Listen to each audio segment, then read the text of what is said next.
I am a nurse educator and fracture liaison nurse at Dartmouth General, and I have been working with the Dr. Burns Lecture Series since day one, 20 years ago. I will say that I was 3 when I started. I hear that, Gerald. Anyway, so I'd like to welcome everybody here in person. It's really nice to be back in person after a couple of years, and I'd like to also welcome you all online. So we're going to get started. I'll just do a couple little housekeeping things before we get going. For those of you who are online, if you have questions, could you please type them into the chat, and we will answer them. The presenters can answer them at the end of their presentations because it's kind of hard to present and read at the same time. So just type them in the chat. We will have a break at around 20 after 10, and for about a half an hour for a little bit of a stretch break, and we'll go on from there. So I'm very excited this year to be presenting COVID, even though I know we've heard an awful lot about COVID over the last few years. But I think it's kind of fitting that our first time back in person post-COVID is maybe a good time to talk about COVID. So the Dr. Burns Day started 20 years ago, and it's been nicely supported by the foundation for the last few years. So I would like to introduce Steve Harding from our foundation, and he will go over a little bit about their support. Thank you.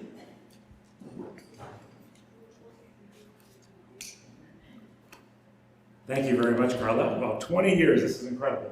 Amazing milestone for this amazing lecture series. This lecture series is part of a key part of our calendar for the Dartmouth General Hospital Foundation. We are so excited to support this with Diane. Diane, so many great memories and so many great speakers over the years at this conference. So thank you again for your support. Thank you so much for your commitment to the Dartmouth General Hospital Foundation.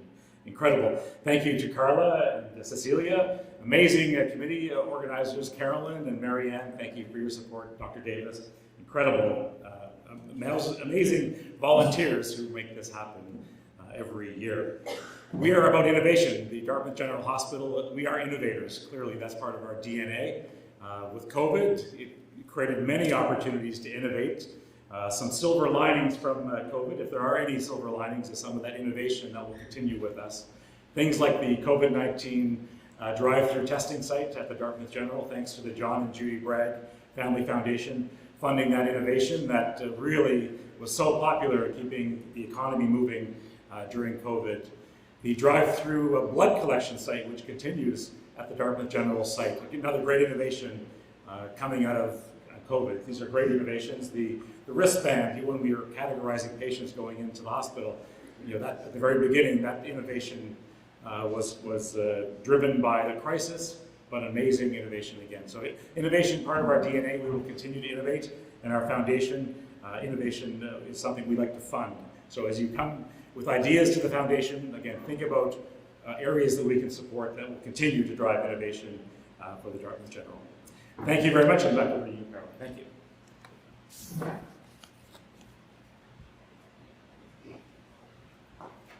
Thanks, Steve. I would like now to introduce Dr. George Davis. Dr. Davis is going to be our MC for the day, and he'll keep the program running on time. He has been MC for this program so many times, and we are so grateful for him coming back every year because he was good friends with Jerry Burns, and it's nice to have somebody who actually knew Dr. Burns to be able to speak to the program. So he not only has MC, but he's also presented at the program many times over the years. So I would like to welcome and turn things over to Dr. Davis. I'll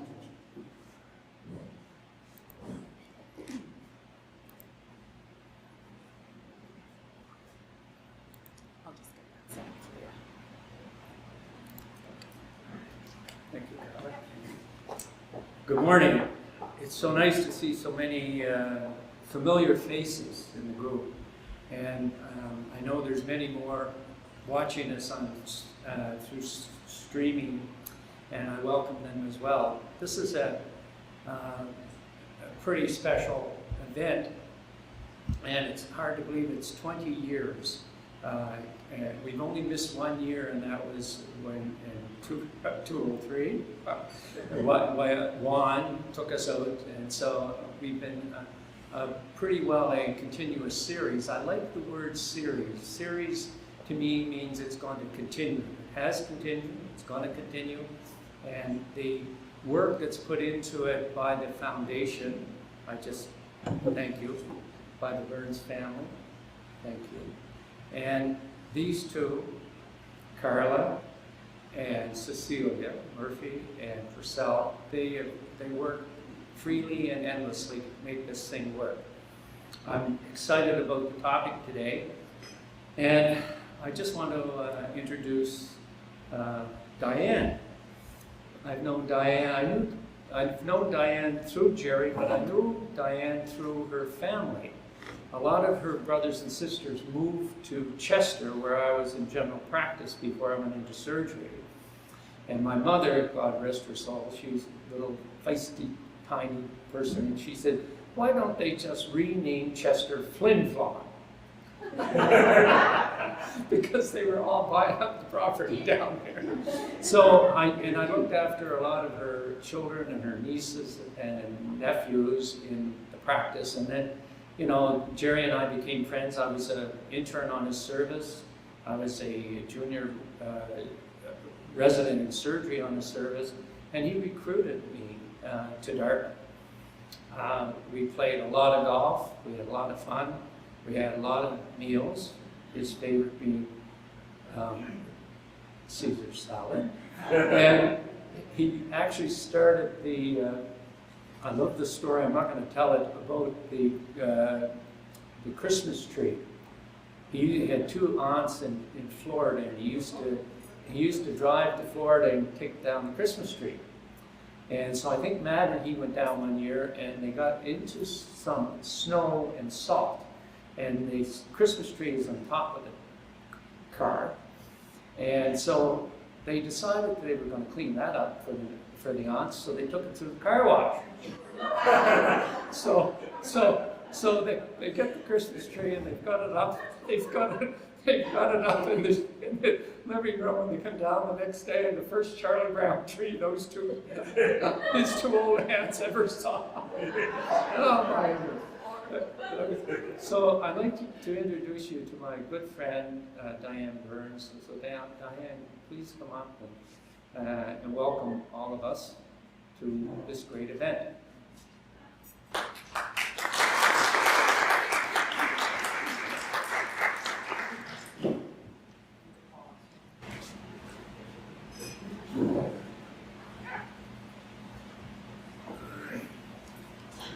This is the original poster of the first lecture of the series. And I also have the invitations for here's the picture, which they're not putting up on the screen today, but anyway, I just also want to say it's not difficult to be part of the Dartmouth General Hospital family. And Jerry and I were part of the day they cut the ribbon. We were standing there together when they cut the ribbon when they opened the hospital. So I think it was a very special day, and it has been ever since. So I just want to say that it's very humbling for me to be here today on the 20th anniversary of this series, as George calls it. But he would be very humbled if he knew what was going on, right, George? He was not a person who liked any fuss or fanfare or anything like that. But anyway, it's wonderful that we can be together, a bit of us together, but there's many, many more watching online, I'm sure. But anyway, today is a very special day to be talking about COVID, which is not over yet, as we all know. So we maybe learn more from Dr. Strang when he gets here. And I just want to say I'm so grateful for everybody who participates in this. And I can tell you, it's been a lot of background help over the years to get this thing going every year. And the topics that they work on, and to find somebody to speak, give out their Saturday morning, and many, many, many have. But the very first one, as you can see on this program, was Dr. Doug Legay, and he did post-operative care for arthroscopy and also joint replacement by Dr. Venugopal. Is he still around? Oh, yes. Oh, my Anyway, I hope he's not watching. Anyway, everybody that's here, I thank you for coming, and those who are watching, I say thank you also. And I think the people in Chester are watching also, by the way. Maybe even Helen, your sister. You don't know. Anyway, thank you so much for coming, and I'm just so happy to be here myself. Thank you.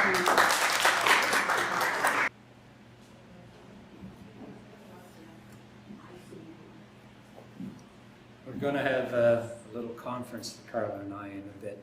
So, welcome.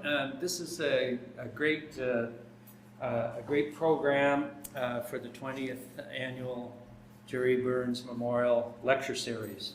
We're going to be talking about an overview of COVID in Nova Scotia. It's going to be sort of a twisty road. We're going to find about the disease process, the pathophysiology and immunology of COVID. We're going to have a presentation on direct nursing care of a COVID patient in the COVID units and in the ICU. We're going to have a presentation on COVID therapeutics from a pharmacist.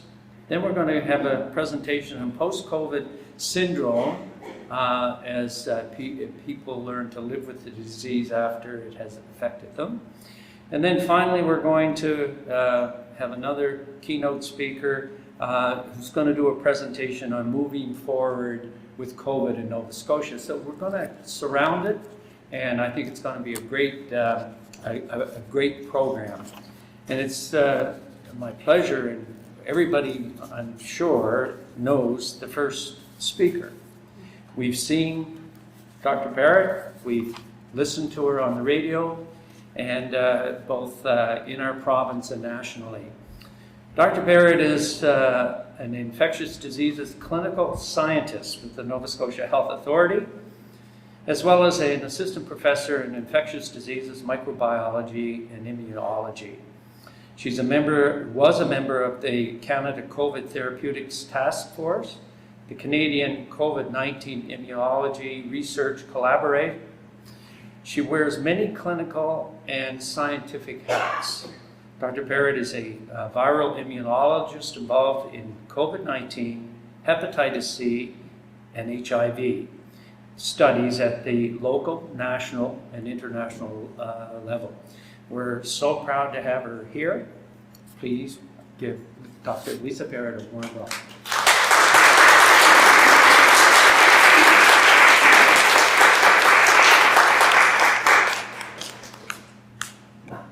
That's a very generous welcome. Is anyone uncomfortable if I take off my mask to speak? No? Everyone's okay?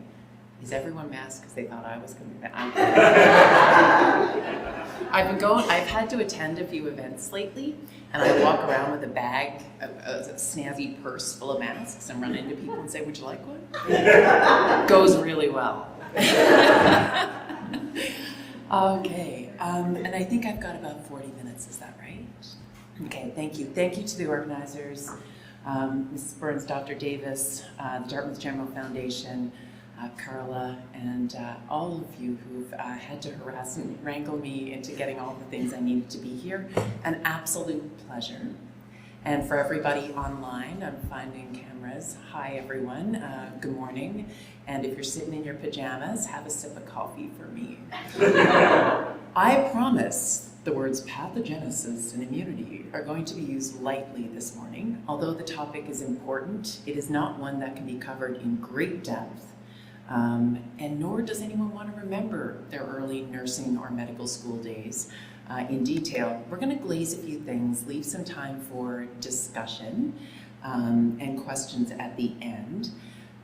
And at the end, I'll also go over a few what I call quick snappers from my Twitter account and personal messages on immunity that have come up over the past few weeks that are probably questions you get as clinicians over the last number of weeks, particularly around these words like immunity debt and the masking and the ruining of our immune systems. Those I will address. Everyone okay with that agenda? All right, let's rock and roll. We'll figure out how to move the slides. Okay, I used to work with a lot of drug companies. I don't now, because I do therapeutics for COVID, and I don't do any work with anyone, but I am still a huge advocate, and I do think that that is a disclosure. I'm a huge advocate both for patients in the community, for people and for science. And that's a key core part of what we're going to talk about this morning, is the need for more science. Saturday morning goals. You thought they were to make sure that you got enough caffeine, get your pants on the right way, but no, look at this list. You're going to feel really accomplished by the time I'm done. Okay, review virology of SARS-CoV-2. Look at you folks go. Immune pathogenesis, components of known immunity, and areas of evolving knowledge. And no word of a lie, the thing that I think we have to remember the most at this stage of COVID or anything else science related, to be honest, is that uncertainty is not a dirty word. And in fact, it's an important word for us to remember, deal with, and consider as we make not only personal choices about how we move in the world in a respiratory season, but also how we consider science. And so there's a bigger, tiny bit of a tone here. This is an example on the left. Now, look, you're getting your first graph. This is good. On the left, you can see that there's 5 dots, and there's a big bar up that goes up and down there, the confidence interval. Oops, confidence interval. I don't think I'm going to have a pointer on the screen here. So there, on the left, you can see there's a big, long line there, because there's only 5 dots and a lot of uncertainty. And when you're trying to make decisions at that time with inconsistent information, and only a little bit, uncertainty is high. And when you're making decisions, you kind of got to take a cautious approach, because uncertainty is high, consistency is low, and you need to be cautious. In the middle, you start to see that there's more dots, which means more data points. They're kind of clustering around the same place, and you can be more sure what the real or right answer is. And that bar gets smaller. So when you're making decisions, either as a scientist, a policymaker, or a human as to what you're going to do today, you can start to feel that you've got more information. Uncertainty may be moderate, but you can still do something that's a little less cautious than before with more consistency. On the right, you're in the green zone, you've got lots of data. Uncertainty is low, consistency is high, and you can be a little riskier with what you're going to do. That's not about science, right? That's about how we live. But I will say that most of the work in immunology and COVID right now rests not in the green, and that's okay. That's not a dirty word. Uncertainty is not dirty, but we need to understand that it does mean we should be reconsidering what we do over and over and over again and changing what we do as we move forward. So on each of my slides, I'll give you a little indicator of where I think the state of knowledge is around certainty for the topics I'm going to talk about, and I've color-coded them with red, yellow, and green. Green means go, you won't see too many of them, and that's why we've got a whole team of people over in the lab still working. Yellow and red don't mean we don't know anything. They just mean we're not as certain, and when we make recommendations, or I give you a statement of what the state of affairs is, expect and hope that it's going to change maybe the next time we talk. And that's okay, we take the knowledge we have and make decisions today. Does that resonate with anyone? Does it feel good? Okay, good. So that's the caveat. Everything I say will change when you bring me back next year. And I won't say COVID, but maybe something else around immunity that might be fun and exciting. So there is change ahead, and we look forward to that, and we're going to learn what's known today. So this is a little bit of a recap. I know you folks out there are all clinicians, and many of you have looked after people either during a COVID infection, around a COVID infection, or at a time when they think they might have a COVID infection, which these days, let's all be clear, is most of us. We fall into one of those buckets. And this was the old graph I made in 2020, in June of 2020. And on the right side, the left side, up and down, you see the percent of people who get infected with SARS-CoV-2 or COVID-19 and what happens to them. And you see that there's a long asymptomatic or little symptom stage, followed by all the usual symptoms that you're aware of. And then the number of people who actually go on to get severe and critical symptoms is low, but it's significant. What do you take from that? It means that lots of people do get quite sick. They just don't end up in hospital with COVID-19. And this was before vaccines and before an evolution of this virus through a more virulent Delta and back down into a somewhat virulent Omicron virus. So don't forget, we talk about COVID-2, SARS-CoV-2 and COVID-19 as a virus. Oh, that would have been nice. Alas, it keeps changing, right? And it's not exactly the same as we go forward. We'll talk a bit about that. So this was the old slide I made. Has it changed? Well, it's changed a bit, and you'll see here the pre-symptomatic or asymptomatic phase has gotten less, and then with vaccination and Omicron, the number of people who end up with moderate to severe disease has gone down, and the number of people who die has gone down extremely. Now, when we talk about a vaccine effectiveness, we think of being about 50, 60, 70% to prevent death and hospitalization. We have to remember that that's in the 5% of people that ended up being the case. So you go from 5% to 2%. And everyone's like, well, why do we make such a fuss about this? Look at your graph. There's no one under that curve. There's not many people. Human beings count. And 2% of human beings, when almost everybody gets something, particularly when most of the people who are at risk of getting very bad disease are older and or very young or immunocompromised, most of them not by choice, immunocompromised. They don't get to choose that. They don't get to choose where they are in their life cycle in terms of age.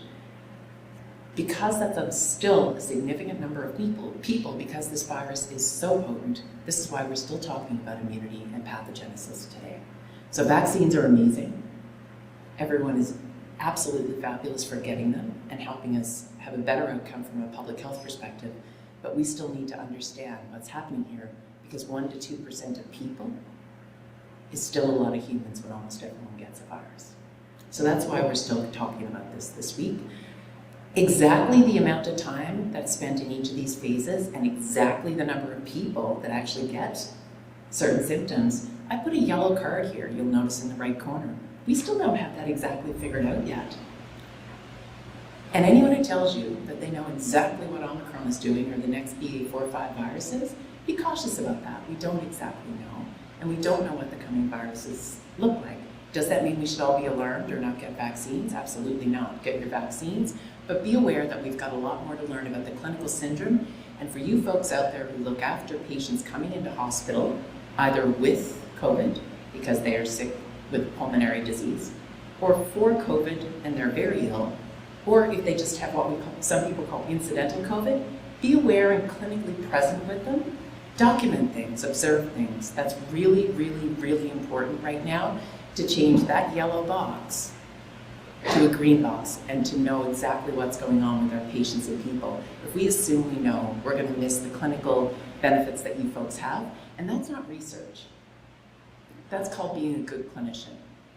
That's observation and reporting and evaluation. So everybody here, although I said you didn't have any work to do this morning, now you've got to go back and look at every patient you see that has COVID, and it also means that knowing about COVID in patients who aren't particularly symptomatic, because you don't see them coughing, is still important. So think about that as we go forward. So it's a green card. A yellow card. Okay, we are going to do a little bit of virology because it's my happy place, and I enjoy it. So SARS-CoV-2, for those who didn't know this, it is a coronavirus. And coronaviruses are the ones that cause common colds a lot of the year. They're a bit seasonal, but not that much. Found all over the world, some fancy names up there so you can go home and sound really impressive, and at your next Christmas or holiday get together, small, discreet, but fun, you can throw out some names like, yeah, this is different than those other, common cold viruses like 229E and NL63, and people will go, So it is different. This is not settled into being a common cold virus yet, although most people will tell you they feel like it was a common cold or they had the sniffles and didn't get that sick. We aren't quite aware of the breadth and spectrum of how it works. And that's why we still care. But it really is something that's moving. With Delta, it moved into the lower respiratory tract a little more. With this Omicron virus, it's coming back up into the upper respiratory tract a little more, but still impacting lower respiratory tracts in some people. So the novel human coronaviruses that SARS-CoV-2 falls into ranged very differently in that they looked structurally similar to the other coronaviruses, but they were more inflammatory In fact, the original SARS virus, does everyone remember the other SARS virus? It burnt itself out so quickly because it was so potent that it killed people very quickly. And it died. It outstripped itself of its evolutionary usefulness. Similar to MERS, the Middle Eastern, which we're trying to get away from naming viruses by where we find them. It's kind of stigmatizing. But the Middle Eastern Respiratory Syndrome virus, MERS, has also had a very limited spectrum, transmitted easily, and that was the camel one, if you folks remember, but also caused a significant amount of disease that made it stop. SARS-CoV-2 was kind of, I hate to say it, but neat in the way that it could transmit well. It's honed its transmission skills through evolution. It transmits very easily and causes just enough disease to be problematic and cause all kinds of coughing, which spreads itself. That's its mechanism. You know, trees and dandelions had their little seeds that they use the wind for. Well, SARS-CoV-2 uses the wind of your cough to spread to another human. And it's done it exceptionally well with a good balance, so it is different. We aren't quite certain yet what its pathogenesis factors are that make it non-pulmonary in its nature, and we'll talk about that in a second. And the scope of disease it causes is not as benign as a common cold virus. So even though it belongs in the same family, it's not the same. Now you can really say you've done some hardcore virology this morning. So at the top is the little virus that we all know now is SARS-CoV-2. It's coated in those little green things that are spike proteins. Ah yes, the spike protein, the thing that allows entry into the cells of your lungs and your upper respiratory tract. And those are the cells where the virus divides and replicates. Just remember from Med School 101 or from Nursing School 101 or Physio School 101, wherever you went to school, that viruses need to get into human cells to divide and replicate. On their own, they're useless. If you plank it down right there, it's not going to grow and divide. A bacteria can, but a virus can't, so it has to get in. And that spike protein is the get-in factor. And we're going to talk a little bit more about that in a moment. It gets inside the cells in your upper respiratory tract and your lower respiratory tract, and then it starts using parts of your own cellular machinery, your human machinery. Clever, right? I can't help it. Viruses are cool. It's why I do what I do. It kind of subverts your own cellular mechanisms, makes copies of itself. To do that, it uses its own protein called the RNA-dependent RNA polymerase. Kill me, RDRP, right? It's important because Dr. Ramsey is going to talk to you about it later. It's one of the targets for drugs. It makes copies of itself, and then it makes the building blocks, the proteins. And the proteins have to be chopped up into the right size. They get made all as one big long protein, and they got to get chopped up in the right size. The chopping up part's called the protease. The virus brings its own protease. Why do you care? Because Dr. Ramsey is going to talk to you about a drug later that targets the protease. It's one of the therapeutics. Hooray! So I won't talk much more about that, but that's 2 drug targets inside that are related to this life cycle. The virus packages itself up together, then it has to get out of the cell and go find other fun cells nearby to infect and cause damage and havoc as well. So that's the life cycle of the respiratory virus we know as SARS-CoV-2. Is it that different from other SARS viruses? Nope. Is it that different from other RNA viruses? Nope. What is different is the way it can sometimes hide away a little bit from your immune system and at the same time overactivate your immune system with a massive effect that actually leads to the rest of the damage that we're going to talk about in a moment, known as the immune pathogenesis of the virus. I'd love to stop for questions, but we'll never get through, so if they have some, hold them until the end.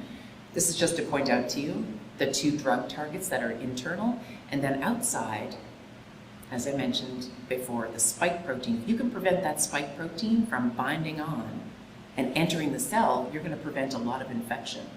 Not altogether, but a lot. And that's where antibodies come in. And antibodies are the things we make, of course, which we'll talk about in a moment, after you get exposed to SARS-CoV-2, after you get vaccinated, for SARS-CoV-2 with an mRNA vaccine. And also, there are several drugs that are used that are pooled antibodies that are made, specifically designer antibodies. They're the Prada bags of the antibody world. They're designer antibodies that are very good at preventing this, and we do give those to some people to prevent infection in high-risk people who can't make their own antibodies, or in people who are having difficulty clearing the virus. So those are 3 things that you're going to hear about later, and that's why this slide is relevant. But lots of commonality with common cold virus, not enough that it's the same, and that's a problem. And now I've got Zoom meeting up on my slide. Okay, perfect. Okay, this is a close-up of that SARS-CoV-2 spike protein and the ACE inhibitor up on the slide there. And the reason this is important is that there's another receptor which you may see become important as another inhibitor over the course of the next number of years. So that when you see this coming, this TMPR S2 inhibitor in a few years, you'll be like, oh yeah, Dr. Barrett told me that it was going to be one of these. Right? How many cups of coffee has everybody had this morning? Yes. The other receptor, because you folks know ACE receptors, right? Because they're the ACE inhibitors that we talk about when we're talking about controlling blood pressure, and in patients who have diabetes, and in patients who have heart disease, and in patients who are on dialysis. We modulate the ACE inhibitor all the time. So now you've got a new target for your ACE inhibition. I put this up, not to be scary. This is a version, each of these little dots represents a variant of the SARS-CoV-2 virus. And this is actually a few months old. But the point is to show you that this virus changes in many different ways. And the closer the viruses are to each other on this screen, the more like each other they are. The further away from each other they are, the less like each other they are. And the other point that's really, really important, because people ask, if this virus just keeps changing, are our antibodies going to ever be useful? Is our immune response ever going to be useful? And if it changes, is it going to change in such a way that the vaccines or our previous exposure becomes useless? It's highly unlikely that that would happen, and here's why. This graph is a good example of that. So not all viruses and not all SARS-CoV-2 viruses change little bit by little bit, but most of them do. They don't leap from, let's say, the delta end, the blue on the left, to a gamma all of a sudden. It takes a bit of time. And that process of change allows your immune system to catch up most of the time. And that's the difference in viral evolution shift and drift. And that's what flu does, shift or drift. If it drifts, your vaccines are great for the year, it's a good match, and you get good protection, and your immune system from other years is useful. If you get shift, then it's less useful and you get more impact of a virus changing.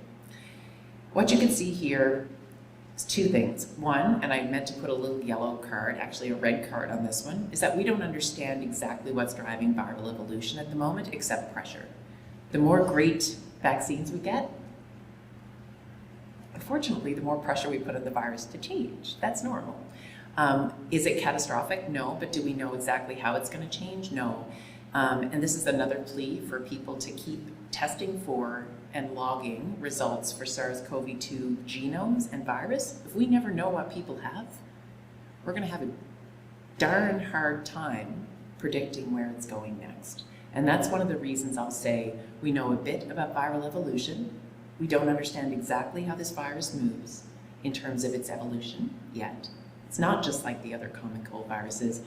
We need to keep testing and doing a lot more surveillance than we typically do for other respiratory viruses in order for us to understand more. So every time you test someone for SARS, you're not just trying to, SARS-CoV-2 or COVID-19, you're not just trying to figure out whether they need to go on contact precautions.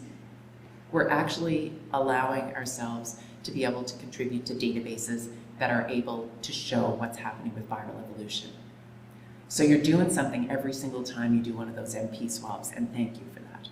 So we don't exactly know. We do know that we're not in a fully into a drift stage like we are with flu, which is why we can't just regress to what we used to do with respiratory viruses. We can be mindful and happy that we know more, but we don't know, and we need to know when the next shift is coming. Make sense? Yeah, okay. So what happens when you get COVID? All right, well, you don't feel so hot. And I showed you that clinical picture earlier, which was most people get some sniffles, some upper respiratory tract symptoms. There is some involvement with, I'm going to slide back there for a second. There is some involvement between the central nervous system and nerves and SARS-CoV-2. And we know that because people lose their sense of taste and smell, and it's not because their nose is stuffed up. There's actually an interaction there with some of the neural nets. What exactly that is, we're not sure. And how reversible that is, how often there's actually an invasive process in the central nervous system. Highly unlikely that it's common, but it could happen. And we also know that there are other things that happen, right? We see this. The spike protein does seem to interact a little bit with certain types of muscle. And what do I mean by interact? Like we say, this is a virus that's in your respiratory tract. What are you talking about? Well, we do know that the spike protein does get into blood. The virus does get into your blood. It doesn't stay there for long, but it can get in. And when it gets in, it can, that spike protein can cause some form of irritation of things like heart muscle and other muscles, kidney, other bits of your body. And how that works yet, we're not quite sure. I'm not going to talk a whole lot about it, but it does happen. And it's one of the reasons we need to keep understanding the inflammatory part of SARS-CoV-2. So when you get COVID, what immunologically starts to happen in your lung? So that when you're looking at the person in front of you, you know what's going on. So SARS-CoV-2 infected cells, these are these cells on the left that, you can't see my pointer. So on the left in the sort of brown gray, I'm not sure how that's showing up on your screens when you're remote on Zoom, but that on that side you can see the life cycle I showed you. These are lung cells or upper respiratory tract endothelial cells, so the lining of your respiratory tract. The virus gets in, and what you can see there is that you can start to activate on the lower end of the graph there. Lots of processes, something called pyroptosis. What? There's another word. This is a new word. This is your word of the day. Pyroptosis is a new form of cell death that's mediated by your immune system. And we only found out about it in the last 4 or 5 years. It's kind of cool and kind of new. That's your other holiday party word. You're just learning all the good stuff this morning. Pyroptosis. And why is it important to know about this? Because it's a very specific form of cell death that was meant to contain the impact of your immune system. When your immune system goes in and starts getting ramped up with all of those blue circles on the right-hand side that you see, the IL-6, the MCF, the IP-16, all of those things, what happens is that you generate inflammation, which is great. The virus will get killed, but so will the cells. So will there be damage to the endothelial part of your respiratory tract, which is what causes many of the symptoms that you're seeing with COVID-19. And that's wonderful. And pyroptosis is a form of cell death that's meant to limit the amount of inflammation, but sometimes it limits the amount of inflammation so much that the rest of your immune system, the next part, the part that gets educated, called your adaptive immune system. Here we go, we're going back to immunology. The adaptive immune system with its B cells and T cells doesn't get optimally activated, and in fact it gets dampened down sometimes, and that can actually limit the amount of restriction of the virus. Darn, thought pyroptosis was a good thing? Well, it could be, but SARS-CoV-2 replicates so quickly and in so many places and ramps up your immune system so much, it doesn't get controlled, and that initial immune response can actually be so dampened down and late that it doesn't educate the adaptive part of your immune system called T cells and B cells. And that's what we think is one of the big challenges with getting natural infection with COVID. Your immune response is pretty good, but it's certainly not optimal, and that's why a lot of people get quite sick, and the parts of your immune system that are dampened down are different with different comorbidities. And I've explained a little bit more of that here. You had to have some science. I couldn't leave it all out. And the slides will be available after. The point is, all of those little dots on the left is inflammatory markers. Everyone's heard of the cytokine storm, my least favorite word as an immunologist, but it is pretty good at describing if you send out all those inflammatory things, those proteins in the blood, the cytokines, the chemokines, into the blood to seek out and destroy virus and to activate your immune system all at once, all over, with all the virus everywhere, it's very destructive to many, many tissues. And that's the problem at the beginning here, is that it's I'm losing the word this morning, it's the juxtaposition of too much inflammation that's not effective enough and actually may still dampen down the later part of your immune system that has the memory that you want activated. Having said all that, that sounds rather dismal, like, goodness, isn't your immune system doing anything good? Well, it is. When we study people who have had COVID-19, before we get into the vaccine part, when we study people who've had COVID-19, they do, in fact, have antibody responses. They do, in fact, have T-cell responses against the virus. And that's the part of your immune system that's really important to activate, because when you run into SARS-CoV-2, hopefully the same variant or similar, again, you want it to be able to ramp up more quickly. And there are lots of virus-specific T cells and B cells that do get generated. With COVID, probably a little more than we see with influenza or other viruses, they look exhausted. So that's what I do in my lab. My research is around studying T cells and some B cells and phenotyping them. So it's basically looking at them and doing a clinical history and physical on them in my lab. That's kind of what we do with T cells. And they're exhausted. They show up tired. They're not really doing their job altogether super well immediately after COVID. And we're trying to start to understand what happens to them months after. They seem to look a little more tired, but they're still able to do their job. It's kind of like they're on ease back to work, if you will. But they're not perfect. And so there are a lot of things about the immune response to natural infection with COVID that we don't clearly understand, although no, this is not a virus that hides altogether or destroys your immune response. Keep that in mind when you're on Instagram and Twitter and Facebook today. Immune system, not destroyed. Is it different? Yep. Can I tell you clinically what that means yet? Nope. And that's why people like me and many other much more impressive people in the world are trying to link what shows up in the lab with how people look and feel and connect the two to understand this, which is why we've got, this is a definite orange card. So it's kind of between red and yellow on the uncertainty phase. We've got a lot more to learn here for me to be able to come back in another year and talk about immunity with far more certainty and get us to the green zone. It's going to take a couple of years to do this. This is another way of looking at this for the folks in the audience who love to look at what we call type 2 pneumocytes in the lung.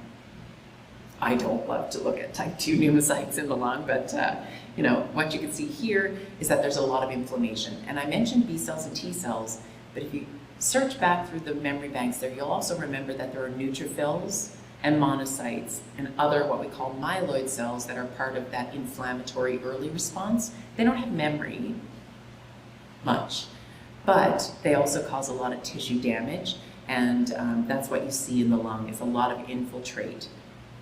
Interestingly, tidbit for folks, and I've got about, I think, 10 minutes, for folks who do a lot of looking after patients in the hospital, and you're going down and you've got a person who's in ICU with COVID, in the first phases when people weren't vaccinated, people would do scopes and things would look inflamed in the airways themselves.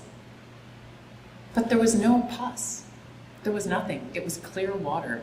So those neutrophils are outside the airways doing their damage in the tissue, but they're not in the airways the way they are with influenza and other bacterial infections. That's a hint that this is different and something we need to investigate. It's a little different now when we're seeing people come in after vaccination, and we don't understand that either, but the neutrophils are getting sucked into the airways a little more. And the presentation, that means the presentation of people post-vaccination who get COVID and still get sick looks a little different, and we're still learning to understand that. I'm going to flip through these because I think I've hammered this home a little bit. The one thing I will say is that COVID is extremely good at activating the inside of your blood vessels, not just the ones in your upper airway or lungs, but all over your body. And again, that's probably something to do with the spike protein or some other part of this SARS virus that looks like your own body or something. We don't understand it yet. Definite red card. The point is, when the insides of your blood vessels get inflamed, you are more prone to make little tiny blood clots. And those little tiny blood clots can show up in lots of places, and it's part of the reason why in the unvaccinated era we saw lots of thrombus in the lung. Everyone called it PE, or pulmonary embolism. It didn't embolize from anywhere. Occasionally it did from the legs, which is where it usually comes from. These were homegrown in the lung clots. They didn't embolize from anywhere else. With vaccines, we've seen that go down, but it hasn't gone away, and we have to keep looking, particularly in the kidney, particularly in the heart, and particularly in the lungs, for these teeny tiny microthrombi that may have long-term implications, particularly for long COVID. And that is an immunologic phenomenon of COVID that we have not seen with influenza as much, and other viruses which make it different. And in case you're looking for another reason to consider COVID a little bit different than just getting all the respiratory viruses, this is a good time to remember that. And the amount of uncertainty we have is that we just don't know yet what's going to happen with next Omicrons and the BA.4/5 and vaccination. It may be all a moot point, and it may not. We're not sure yet. So be aware, and that is not to be fearful. Uncertainty is not the dirty word. We just have to be a little more cautious in how we decide to approach COVID yet. We're not into the stretch of tossing her back into the entire respiratory pathogen bucket in general, at least from a science perspective. And that's what this was meant to say. This is a red card. That is fire. And when you've got a whole bunch of blood vessels that are on fire, you've got to be mindful. Vaccine has helped, but hasn't taken that away. And we have to be aware. So just as a heads up, Dr. Ramsey, who is the co-lead with me for Nova Scotia's therapeutics strategy, she is going to talk more about this later, so I won't say much. But these therapies, many of them that we've used in moderate to severe disease, even in the vaccine era, are actually targeted to the immune system, not the virus. They actually bring down inflammation. Steroids, dexamethasone, as well as baricitinib, tocilizumab, and some other ones she's going to talk about. So, is the Omicron variant the same as others? We're not sure yet. We're still in the little mouse models trying to figure it out, but we're getting closer. We do think that the pathogenesis is probably similar, and we know that this virus is not quite as severe clinically, and the amount of inflammation is likely less. What gives you protection from reinfection? Well, if you think about it, remember I mentioned all those other human coronaviruses, the ones, the NL63 and the other ones that you're gonna hang out and talk about at your parties.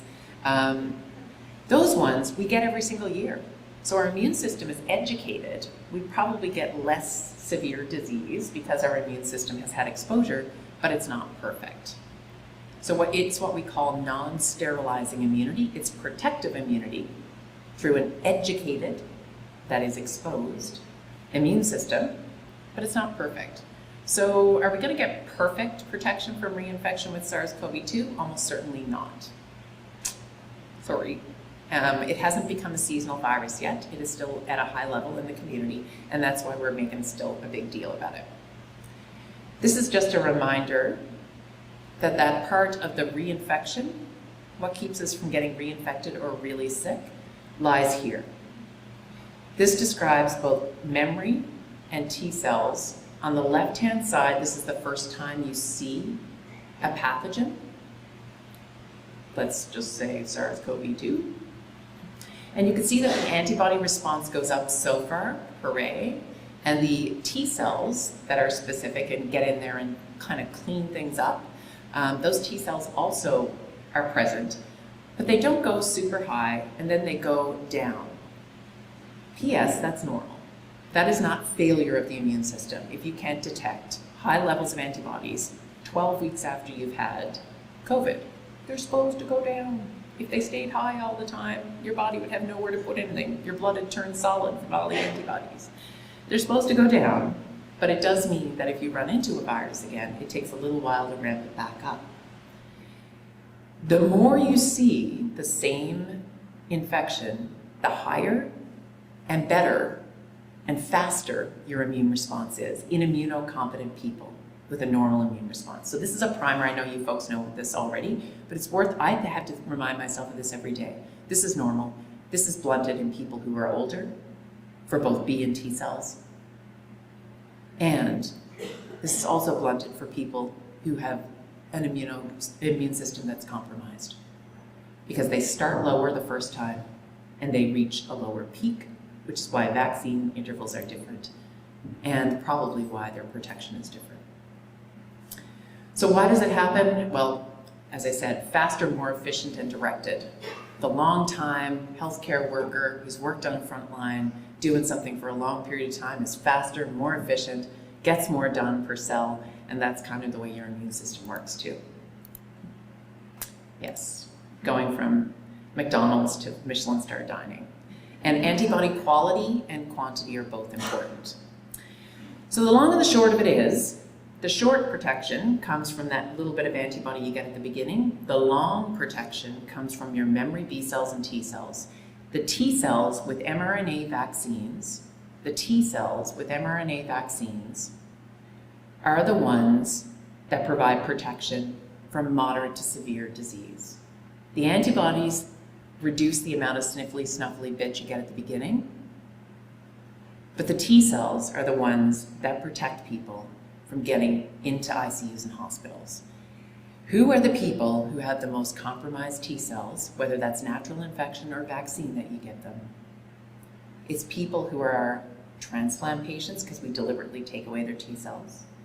It's people who have immune system problems, and it's people who are older. As we get older, almost everyone has T cells that are like, oh man, really? I've been doing this for 80 years. Like, come on, give me a break here. And your thymus, that place that puts out all the new T cells, by the time you're 35, it turns almost entirely to fat.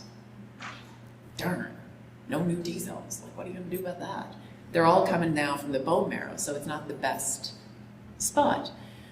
So that means our older folks, our immunocompromised folks, our people with multiple medical problems for reasons we don't quite understand have altered T cell responses. Those are the people who are going to continue to be the most affected and susceptible to SARS-CoV-2 as we go forward. And that's where we have to direct a lot of our both research and information, because we don't understand not only why these folks are a little immunocompromised, but also how and how we can reverse that. And that's a little of the work we do. This is just to point out here that severe disease is a function of age and vaccine mostly these days, and then medical frailty, having complex medical conditions on top, is a cumulative deficit for severe COVID disease, because your immune system, you can watch it as the immune system ranks down. You can see that the protection from severe disease also decreases, and that's what happens, this shift to the left for our most vulnerable people. And we don't understand immune systems in these populations super well, and it's why it's a red card. We need to do more and continued investigations to figure that out. Long COVID I'm gonna leave, because I know you've got a great speaker coming. I will put up 4 to 12 weeks after COVID with a post-COVID syndrome with lots of symptoms that are listed here. I don't want to weave into someone else's talk, but there are many theories on what's going on. Most of them are that the immune system is dysregulated. Fascinating, the person says to me, I don't care, I feel like crap. We need to do a lot more work on this, and we need to keep going and understanding, because this comes both with people with minimal initial COVID disease, i.e. those who are vaccinated, those who are well and young, as well as in people who are at risk for severe COVID. And there may be some signs that early therapy and or vaccination reduce long COVID as well. There are some data out there that are evolving that say that. We just don't know exactly how much. And again, until we know the why of what causes this, we're going to be challenged. Okay, I've got 3 minutes, maybe 2.5 minutes. Okay, We're going to go through the questions du jour. I'm going to do some short snappers because I've gotten 4,767 requests about all of these questions in the last week. And CBC only gives me 4 seconds to answer. So let's see what we can do with this. Do we have immunity debt after pandemic lockdowns and masks? Ooh, I put it in a yellow card. You can see I'm going to be a little bit nuanced about it, but I'll be still swift. You don't have an immunity debt. No, like your immune system's not gone to crap because you're just not seeing pathogens. It's just not, it's had a little edge. It took a couple of years off school. It went to Europe. It didn't see any, like it didn't learn anything new about respiratory pathogens. That's all right, it's not gone. It's gonna come back. You're gonna see the pathogens and you're going to get colds and flus. Does COVID change your immune system for a while after and make it less effective? Probably. Yeah, exactly how? Don't quite know. I know, remember I told you I look in my lab at those exhausted T cells? That they're not super happy. They're not super happy right after. So there may be some change, and that may be a good reason why some people and families want to avoid getting COVID 7 times. I don't know. But we don't know is the point. Do I think your immune system is ruined by COVID for forever? No. My gut is, and my immunology soul says no, but is it altered? Yes. Is that important? Probably, when you've still got 20% of your population infected at the same time, from a health system perspective. Okay, does timing between COVID vaccines or between your COVID vaccine and infection matter to the immune system? It matters for everything. This is not special to COVID. Of course it matters. Do we know the optimal time yet? Nope. Have we provided some guidelines, 168 days, 128 days? Yep. Why is that? I'm dying to get my next shot. I'm scared. Fair. Do all the stuff you could do other than that. Give your immune system that break in between. If you start flogging those B cells and T cells before they've had their downtime, that ease back to work ain't going to go so well, and you're not going to get the biggest bang for your buck when you get your next dose. Make sense? Yeah. Okay. How many boosters are enough? We don't know. We don't know. We don't know. We don't know. We don't know. There's some data that just came out in Science Immunology yesterday, so I didn't put it up there yet because I also want to go through it a little more clearly myself and know the nuance before I send it out there to the world. But it says that the antibodies go down, and that's a good reason to boost because you may need them if you're older or particularly susceptible and don't have good T cells no matter what you do. But the T cells don't get boosted any more boostier by boosting. So the long-term prevent against severe disease may not need as many boosters as we thought. But, say it all together now, we don't know yet. Are boosters good? Did I get a fall dose? Absolutely, and I recommend everyone do the same. Why don't respiratory viruses protect forever? One of the biggest questions, vaccines protect forever? We don't know. We haven't done the right and directed research on this, and I implore us to not just toss this back into the respiratory bucket of other viruses and not study it anymore. We need to know more about this. And last piece, what happens with older person immune systems with COVID, and can we do more to protect them? And I pause there because a big focus of my work during the pandemic, in which we are now putting the time into getting those data done in the lab, was from long-term care. And we continue to see deaths in Ontario and in our province disproportionately affect older people. And I have a problem with that. And we don't know enough about their immune systems. We do know that they have many things that make them more susceptible, but we don't know exactly what we can do to rejuvenate them. And this is probably the one time in my lifetime we're going to have the opportunity to study that. And so again, please keep identifying COVID in older people. Please do the testing, both because early therapy is useful for them, but also because we need to learn more about this. And when people are approached about research, not just mine, but other people, please encourage your older relatives to engage in it, as well as yourselves, because we need people who are not older to compare to as we go forward. It is very likely we can do better for older people if we modulate immune response. And stay tuned for a potential nasal spray interferon mist that may be helpful in older people. Ooh, might be coming soon. Okay. I mentioned all the things that we need here to do this, and it's research. And you, today is sponsored by the Dartmouth General Foundation, and they have been huge advocates of both research and innovation, as Mr. Harding mentioned at the beginning. Keep it up. The only way we're going to get better at this and not do this again in the same way, COVID or otherwise, is to keep going with this kind of work and to be persistent over time. We're working on it. The Dartmouth General Foundation actually helped to fund part of our provincial study, the COVID study. This is some of the people involved in it.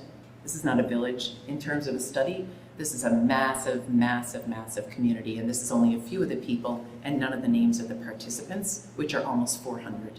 Almost 400 people were enrolled in this study throughout the course of COVID. So thank you to Nova Scotians and to our inpatient hospitalist teams who helped us do this. And I'm going to leave you with that. This is some of our teams from around during the first part of COVID when we didn't have a clue what we were doing. Some of the people doing that immune system work right there in the middle are holding the coolers of the first blood we took when we had our first COVID patient enrolled. And I appreciate your time, patience, and your ability to deal with uncertainty and learn a bit about immunology, and I'll take any questions if anyone has any. Thank you.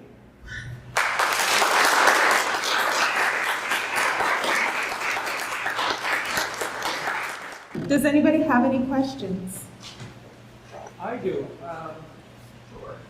In families, you'll see one person, they're all immunized, one gets very ill, and then somebody doesn't get sick, or a child doesn't get sick, and then it's not always the older, or it's very, in my experience, older experience, it's variable, and I always wonder why. I could be at dinner with somebody who's had COVID and they're very, very sick. And I sat next to a person and I never got it. And I don't understand what does that say? Red card. Red card. So we don't understand. I mean, with households of people, some people get, there's many people who stick to the virus world. The same would be true of a common cold, right? There's folks who tell me, I never get a common cold, my wife always gets it, and they do sleep in the same bed. Not everybody does, but these two, or many people do. And they say, I don't understand it. It is likely, but we don't know. It's a great study if we ever get around to someone doing it, that there's a difference in their genetic predisposition to two things. So dose may be different, but taking out dose, because that's a boring answer, and it's probably not entirely true. There are a bunch of genes that get activated. That initial inflammatory response, and I just think this is intranasal interferon. So there's two types of interferons, interferon gamma, the late one from your T cells. I'm sorry. There's just in time for me to say something sciencey. Other than we don't know. Did you wonder what points to this talk why I was asked to come, since I don't seem to know anything? Fair point. But it's likely that there's a very large amount of difference in the genetics, even within people who are household, particularly if they're not related, like a couple that are not genetically related, mostly. And the type 1 interferons get upregulated more slowly in some people if they have a difference in certain gene promoters. It's likely to be a complex of that, plus their overall wellness, plus dose, plus other stuff. But I'm betting on the interferon, type 1 interferon genetic predisposition, but we don't know the exact answer. So I think that's it's a great study that never gets done or funded. And the reason is, people are like, what's the clinical implication? What are you going to do about it? So we just have to be very mindful when we're looking at grants as well. I'm on a lot of granting agencies, and I think we have to be mindful to not rule out those kind of studies, because when something like this happens, we might have had a lot more knowledge had we been doing those other pieces of work and research and clinical observation. So again, I put a plea out there for all the clinicians of any discipline out there. Keep looking and observing and asking those kind of questions, because that's where the best ideas come from. I'd just like to say that I love presentation, passion. You love this work. Yeah. You're a great communicator on TV and here.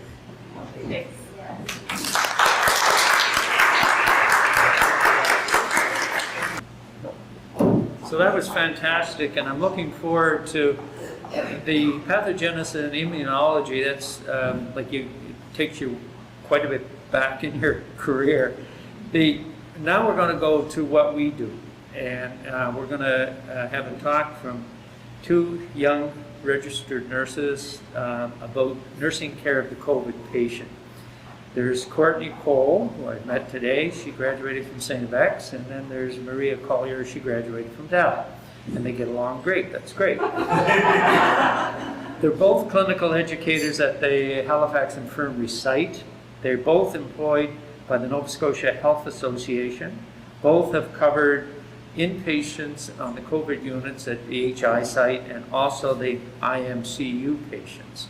So we're going to get a first-hand experience of what they have dealt with. We all have an idea, but it's pretty arduous. So please come up and the dynamic duo and speak to us. So thank you for the invitation today. It's pretty incredible to be put in the same agenda with such amazing other people to speak on behalf of COVID-19. And we feel very privileged to be here. Thanks to Dr. Davis for calling us young, so that's wonderful. My name is Courtney Cole. And I'm Maria Collier. And like Dr. Davis said, we're the clinical nurse educators at the Halifax Infirmary site. So we currently cover I know I'm really short, so you may not be able to see me over this little stand. But we currently are covering the orthopedics and medicine units. But during COVID-19, we were designated as the COVID-19 CNEs. So we covered the COVID-19 inpatient unit, as well as the COVID-19 intermediate care unit. So today we're briefly going to discuss the nursing perspective and the evolution of COVID-19 of what we've seen in the hospital.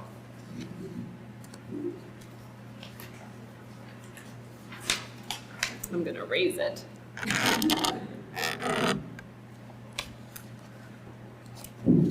March and April of 2020 was a really unpredictable time in Nova Scotia.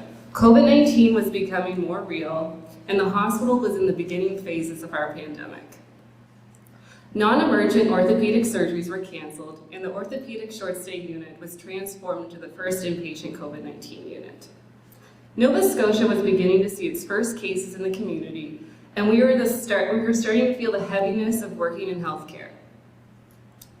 The first outbreak of COVID-19 occurred at Northwood Nursing Home. That population was getting very sick and they needed some support. Sunday, April 19th, in our eyes, was the beginning of what we were seeing firsthand of the pandemic. The hospitalist unit in which we support, the Halifax Infirmary site, had just found out that they were going to be deployed to Northwood Nursing Home to help with the increasing care demands that they needed at the time. We received a call from our director explaining that a clinical nurse educator was also to be deployed to help with those nursing on the frontline staff. An education plan was developed, and which included a lot of infection control practices and assisting with the point of care support. Those nurses that were deployed had a lot of fear. The fear of the unknown, and at that time there was fear of supply issues like PPE. They definitely didn't know 100% how to stay safe, and neither did we. They were working in an unfamiliar environment with unfamiliar policies. The building was new. Some of those nurses had never even stepped foot in that building before. It was one of our clinical nurse educator colleagues who volunteered to go, and I remember speaking with her.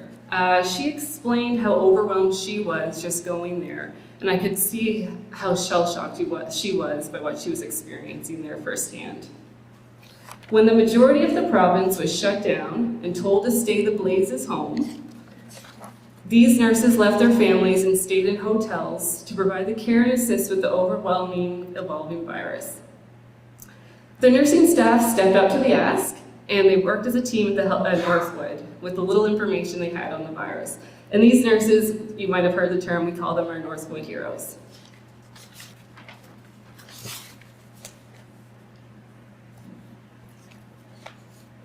Now back at the hospital, things were different. The halls were empty, we had minimal visitors, surgeries were reduced, and the walls were bare. So anything that was not laminated on the walls had to be taken down. It was a very eerie time. The severity of the virus and its impact was starting to become real. The established COVID-19 inpatient unit and the IMCU and the ICU were all preparing for the influx of patients. With the province in isolation, the inpatient admissions weren't high during this wave. So this allowed us to spend time with the nursing staff. If we required more ventilator support across the province, that meant other areas had to increase their scope, and these areas also required more education. So ultimately, critical care took over the responsibility of the COVID-19 IMCU unit, increasing the nursing scope of practice by rolling out low-dose pressors such as norepi. Our colleagues were designated to roll out that plan. We began our education by focusing on the orthopedic short-stay nurses. Transitioning from surgical nursing to medical nursing is quite a learning curve. They did great, they're fabulous.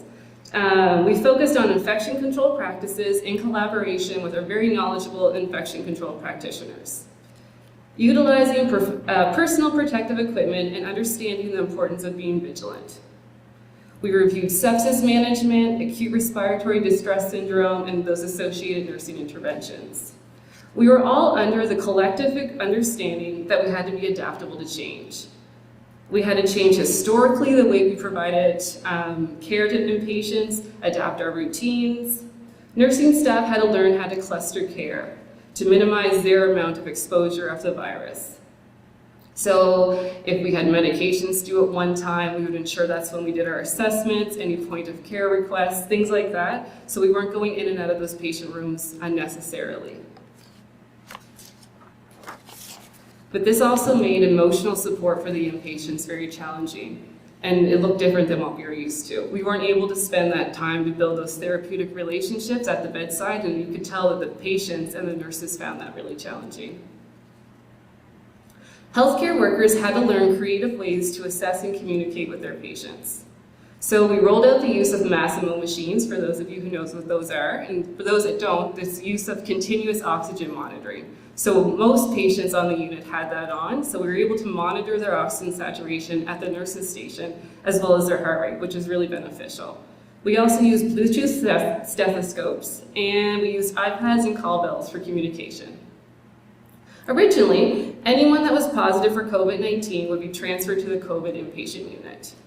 It was a locked unit. It consisted of LPNs, RNs, unit aides, clerks, our COVID-19 physicians run by our hospitalist service, pharmacists, extra housekeepers, and our allied healthcare team. We focused a lot on simulation, including donning and doffing of PPE, good assessment skills, deteriorating patients in code blue. COVID-19 was evolving, and the pandemic came a lot of changes to assessments and processes in the hospital. Everything looked really different at that time.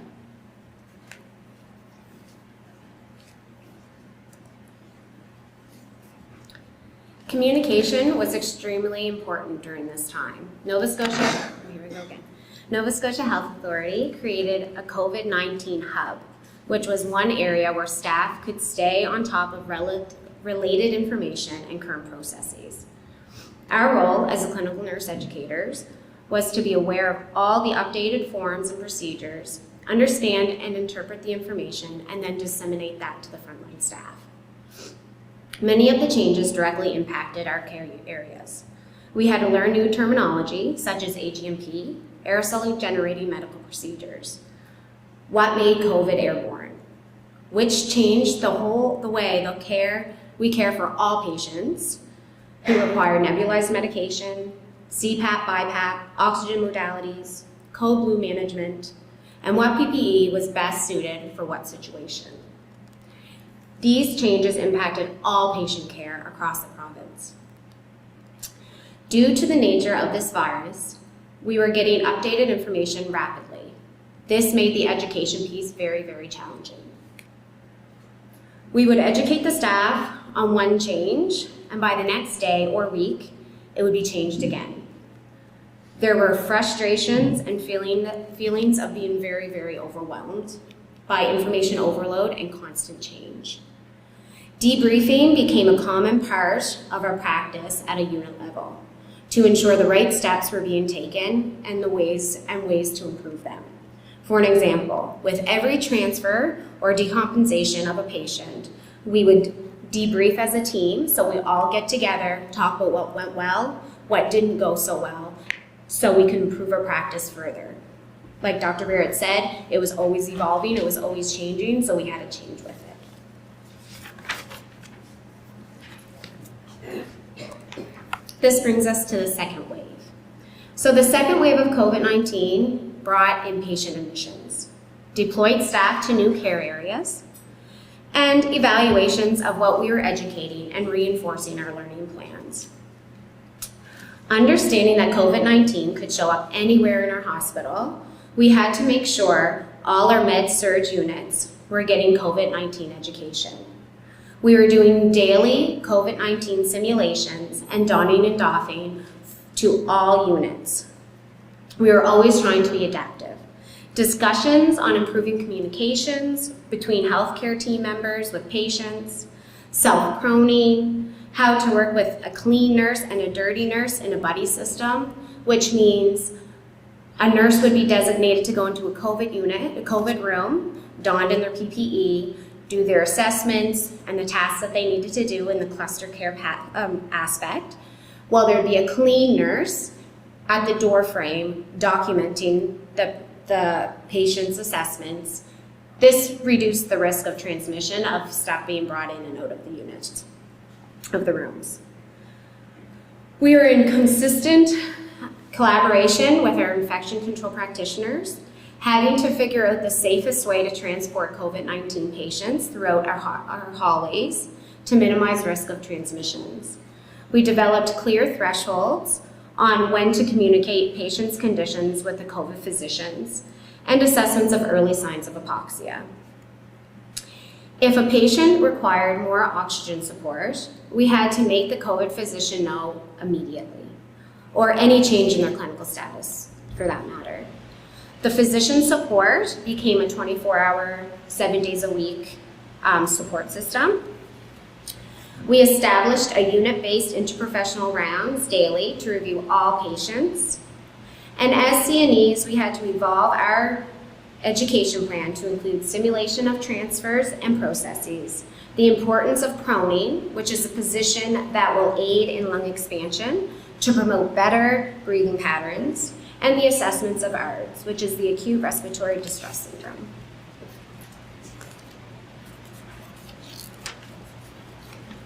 The hospital also had to come up with a contingency plan in case that unit reached capacity. So another unit was designated to be the secondary COVID unit, and at a certain point they would decant the patients off the unit and start to admit COVID-19 patients as well. So education needed to be provided for those nurses on those units. Fortunately, during the second wave, this didn't need to happen.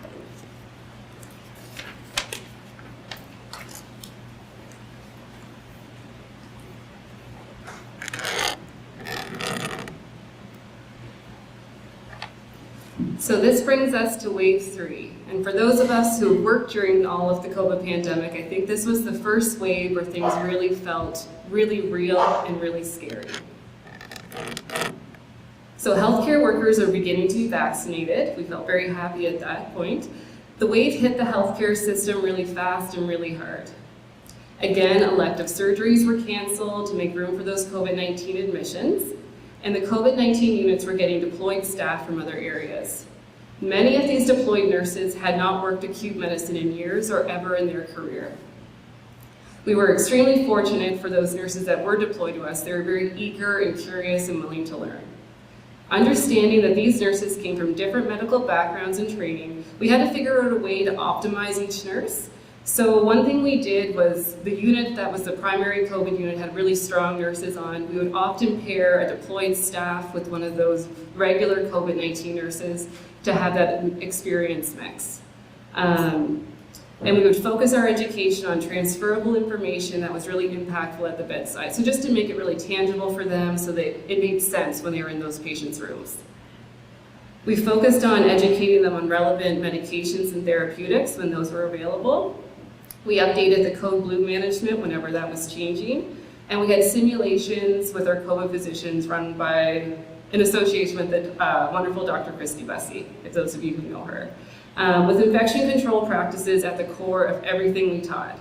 We always come back to saying, and make sure you're doing proper infection control practices. We were coined the infection control police at one point, which wasn't nice, but we were. It was fine. Everybody literally put their mask on and the shields on as soon as they see us coming, or went and washed their hands as soon as they see us coming. We were seeing young, healthy patients being admitted during this wave, who would quickly deteriorate and require a higher level of care. We recognized we did not have much wiggle room when patients were showing signs of hypoxia. So the importance of proning was very evident during this wave. Patients would show signs of hypoxia. We would assist them or tell them to go into the proning positions, and sometimes we would see them stabilize, which was really remarkable.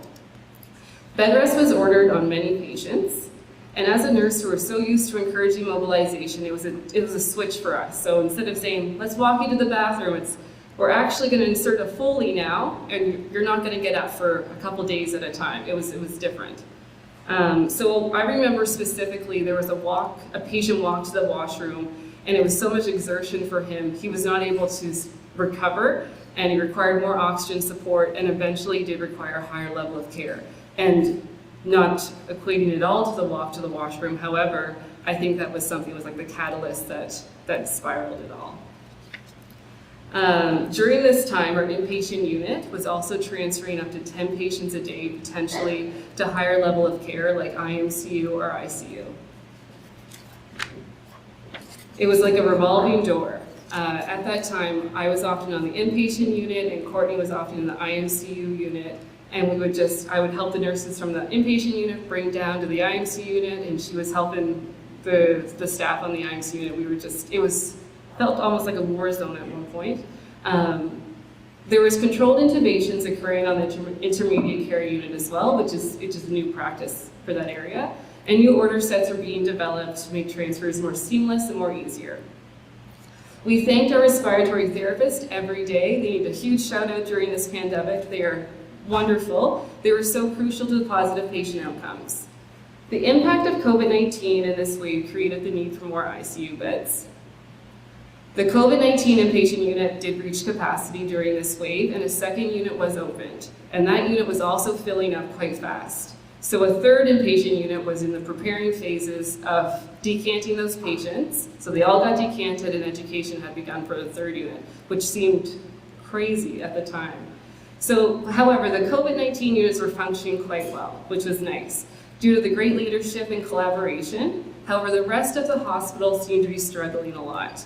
So they were seeing the impacts of people not being seen by family physicians during the pandemic, and the healthcare system did feel very stretched during this wave.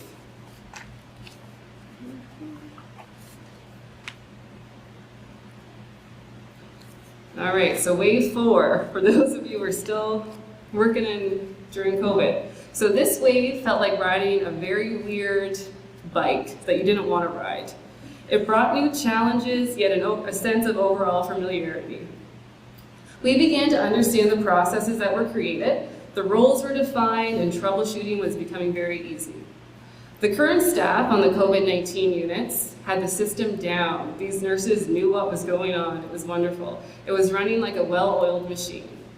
We began educating more deployed staff, revamping our education plan, and minimizing the fear if those deployed staff had not yet worked with positive patients. Now that Nova Scotians were mostly vaccinated, those patients requiring admission were either non-vaccinated or not adequately vaccinated or having extensive health histories.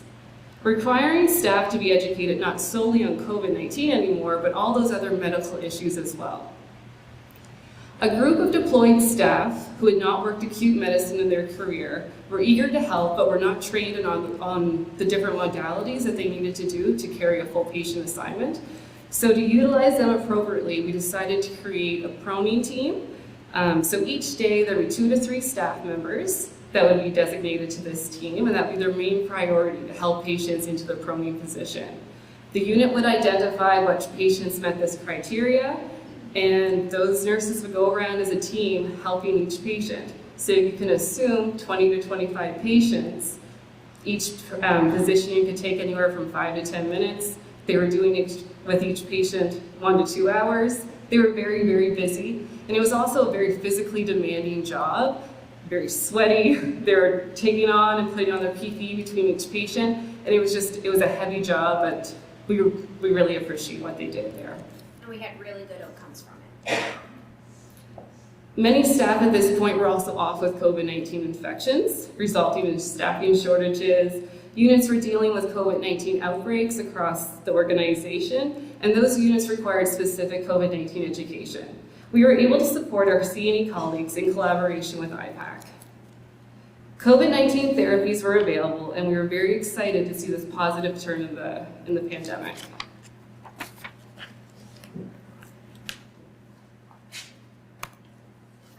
So now we're living with COVID. So earlier this year, the designated COVID-19 unit closed and switched back to the orthopedic short stay unit. COVID positive patients are now being admitted under the most appropriate service, depending on their admission diagnosis. All units are familiar with having COVID-19 admissions and have an overall understanding of the care required. There is a broad understanding of the importance of proper PPE use, understanding different COVID medications and therapeutics, and keeping strong leadership on the front lines. With most of the population vaccinated, we are seeing less COVID-19 positive patients requiring IMCU and ICU transfers. We are seeing patients being admitted with having COVID-19, but as a secondary diagnosis, not always being the primary diagnosis of why they're being admitted. So this is why we swab everybody on admission, and we do a very clear risk assessment on everybody, because most of the times they're admitted for another reason, and then they come to find out they have COVID-19. With most, the transition brought challenges and learning opportunities on specific units. We, as clinical nurse educators, were able to support our colleagues with a learning plan to help support the units across the province. This has been a very humbling experience in our career. We were able to focus and dedicate time to learning and creating specific processes to optimize our goals for positive patient outcomes. It was also very stressful and scary. Being reflective on our practice was a shining light on our overall importance of strong leadership and teamwork. The COVID-19 team at the Halifax Infirmary site was tremendous. From our infection control practitioners, our physicians, our infectious disease specialists, our nursing leadership and staff, the pharmacists, RTs, interdisciplinary staff, housekeeping, everyone came together for a common goal of providing the best care for our patients. However, we are still facing COVID-19 challenges in the hospital, from staffing shortages, from PPE fatigue, due to the lack of family physicians, the higher acuity of patients being admitted with lack of bed availability, COVID-19 outbreaks on all units. The majority of the units have had one. And we have learned from a lot of our experiences. And we will continue to learn as healthcare is evolving and transfer that knowledge as best as we can. So now we're just going to open up for any questions, if anybody has any questions. Thanks so much for the invitation. It was a really big honor.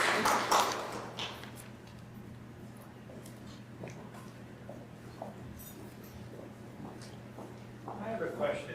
Did you feel that during this pandemic and during from 19 till now, do you see what was happening on a day-to-day basis, sort of muddled and sort of foggy, and it was all changing and evolving, and it's hard to hang a hat on, you know, what was happening in a month, quarter, or half year, or year, and it seems like it's hazy and foggy to me, and I worked through it as well, and saw all of what you guys did and what they did at Dartmouth General Hospital. It was amazing, and people got fatigued, people got angry, and it just got hazy. Yeah, it definitely got hazy, even to the point when we were making this presentation. I was like, so that happened in wave 2, right, Courtney? She's like, no, that was wave 3. And I was like, no, that was wave 2. So everything definitely meshed together. And I remember being in wave 3, and I remember looking at my colleague at the time, and I was like, how has this only been 1 week of this? Like, it felt like it was 2 or 3 months of constant 12-hour shifts and constant go, but at the time, I think the official date was only 7 days into that wave. So it was very stressful, it was very muddy and foggy at a time. But looking back, I think there is some clarity, and like we took some positives away, which was nice. At the time, it might have been challenging to see those, but looking back, we definitely have seen them. Do you have anything else? I'm pretty amazed every day about how much COVID-19 built relationships amongst healthcare workers within who we work with. So like when we say our team, it was a huge team and it became a family. And I think looking back and reflecting back, I think that's the biggest part, is that we built, I mean, I know we're still building, but we built such a good foundation to the healthcare system, and I think we can just grow on that. But yes, it was really, really mucky looking back and trying to figure out what wave happened on when. Any other questions? Any questions from online? I think I can see the chat now.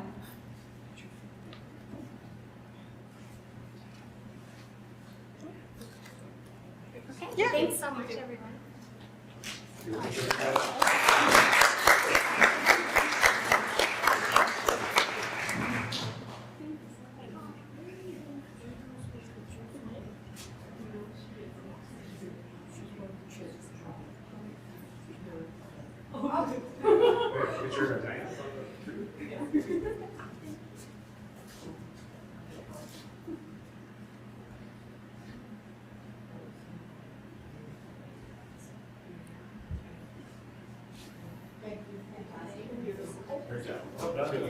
I just want to read one of the comments, you guys.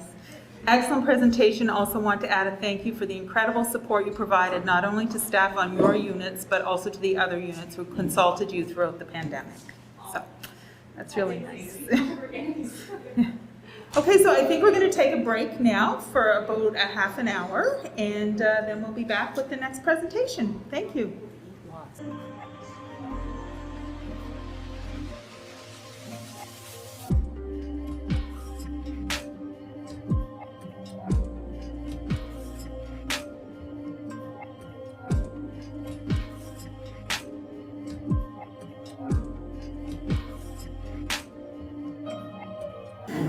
Oh, for our third presentation, we're going to talk about COVID treatment update. It's going to be presented by Tasha Ramsey, a pharmacist. Tasha is the emerging and re-emerging infectious clinical therapeutics head for Nova Scotia Health. And she's an assistant professor at Dalhousie's College of Pharmacy. She's a member of the Nova Scotia COVID Network, co-chair of the Nova Scotia Emerging and Re-Emerging Infectious Therapeutics and Prophylactics Recommendation Group. She's also a member of the Nova Scotia COVID-19 Vaccine Expert Panel. Please give a nice warm welcome to Tasha Ramsey.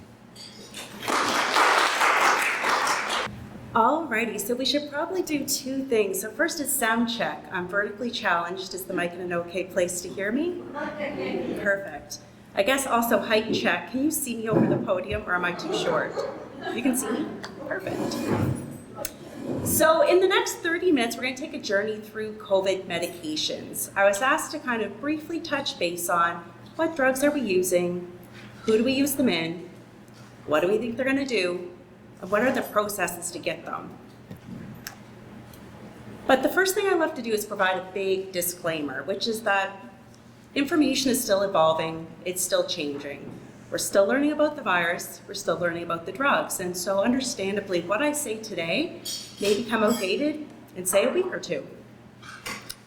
Having said all of that, as you go through the presentation, you'll notice at the bottom of the slides that there's little hyperlinks. So you can ask the organizers today for a copy of the slides, and then in the future, if you're wondering what's the current recommendations on whatever, just click on the little link in the PDF and it will take you to the most up-to-date advice. Does this look logical, everyone here? Seeing a big screen of myself on the computer. I may need some tech help. There's nothing too advanced here for the slide. Sorry. Bear with me for a moment. All right, looks like we have success here again. So, disclaimer, info can become out of date pretty quick, and if you're interested in getting the slides, feel free to ask for them, and all the update links are at the bottom of the slides. Okay, so today we're going to walk through really 3 categories of medications for COVID-19. So you can use COVID-19 medications before you get COVID as pre-exposure prophylaxis. You can also use them for non-severe disease and for moderate to severe disease. But before I dig too deep into medication land, I always like to back it up a little bit and just point out that if we only consider medications for COVID, it's kind of too late. There's other things that we can do, of course. So if we only want to consider medications, it's kind of like if there's a hurricane and you go stand outside in it and 5 minutes in, you're like, now I'm going to put on my raincoat. It's kind of a little too late. There's other things we could have done before. And so with COVID-19, it's still a really good idea to just consider masking when in indoor, crowded public spaces. Ensuring that your vaccines are up to date. They're the single most important thing to protect you against severe disease. And also, of course, just staying home when you're sick. So before we dig into those 3 separate categories of treatment, there's some overarching points just to consider. One is that if you work for Nova Scotia Health and you have a patient admitted with COVID-19, we do have an order set to walk you through a lot of what I'm talking about today. So if you can find the order set for people that are admitted with COVID-19, it'll really point in the direction of all the great consult services out there for you, and also the different therapies and other order sets to consider using. Here's our current summary of our recommendations in Nova Scotia Health for what to use for COVID meds. You'll note that most things are in the routine care category. We have one agent that we do still consider using rarely in the context of research, baricitinib. And then we also outline some things that our recommendations group has reviewed and we do not currently recommend at this time. So I appreciate that Dr. Barrett did a beautiful job of walking you through kind of what's happening when someone gets COVID. But for the sake of discussing the medications, I'm going to simplify it down a little bit and just really break it into 2 categories. And we'll keep checking back on those categories as we go. So here in this very busy figure, what you can see in the gray bar across the bottom is really someone's journey through COVID-19. As you go from left to right, you can see the first thing that's happening is that the virus has taken hold and it's going to replicate in the airway cells. You'll also note that that's not happening the whole time they have infection. It's just at the very beginning, right? So understandably, targets that are going to be specific to the virus are only going to be effective really on in the disease. And that's why when we talk about non-severe therapies later, you'll see we talk about using them within 5 to 7 days of symptom onset. Once you get past that window, you've probably missed that viral replication phase and not really going to do anything. The next thing I'll note is that as you go along this continuum from left to right, so there's viral replication and then it stops. And then what's really causing problems as you go is an inappropriate inflammatory response. So first your immune system is doing all kinds of great stuff you want it to do. But in those that advance on to severe disease, what's going to happen is that its response is just too much and too strong, and we have to blunt it down a bit for the patient to recover. So in turn, if at the beginning of infection we have viral replication, our drugs that we use then are going to be antiviral agents or monoclonal antibodies that are going to target the virus. And then as you go further along, you're going to have immunomodulatory agents, which are going to shut down and cool off your immune system. So just to highlight over on the left, the two kind of things that we talk about using when it's going to be attacking the virus are the antivirals Remdesivir, ritonavir, that's also known as Paxlovid, and also remdesivir. And then the current drug that we use for a monoclonal antibody that attacks and attaches onto the virus causing COVID-19, the brand name is called Evusheld, and the two drugs within it are called tixagevimab and silgavimab. Bumping over to the other category of immunomodulatory agents, you can see things like baricitinib, that's a Janus kinase inhibitor, dexamethasone, a lot of us are familiar with, so it's a corticosteroid. Budesonide, we're also probably familiar with that one, another corticosteroid. And finally, tocilizumab, which is an interleukin-6 receptor blocker. So let's revisit those three categories again. The first one, we only have one agent to consider in it, so pre-exposure prophylaxis, Evusheld. So just reflecting back on those mechanisms, once again, this is a combination of two monoclonal antibodies, and they're going to target, attach onto the virus that causes COVID-19. It's approved by Health Canada at this point for two indications, so both for pre-exposure prophylaxis, before you have COVID, to hopefully reduce your chances of going on and getting symptomatic disease with COVID-19, and it also has a newer indication for mild to moderate disease, but our recommendations group is still trying to figure out the right place for it in that setting. The evidence to support the use of Evusheld in those that need it for pre-exposure prophylaxis really comes from the PREVENT trial here. All it's really summarizing for you here is the fact that these individuals are going to have risk factors for getting severe disease, so it's not really appropriate for everyone. I'll also point out here that what they found from the trial was a signal of harm with respect to cardiovascular disease. And so this wasn't only in people that had established cardiovascular disease, but also those with risk factors. So we have to do this very careful game of trying to balance risk versus benefit here when recommending it for individuals. How it's administered, and this may be something that's surprising because a lot of monoclonal antibodies require careful and long infusions, is that it's actually 2 intramuscular injections. So at least from that standpoint, it's pretty straightforward. And the process that we have here in Nova Scotia Health is that basically we have an order set.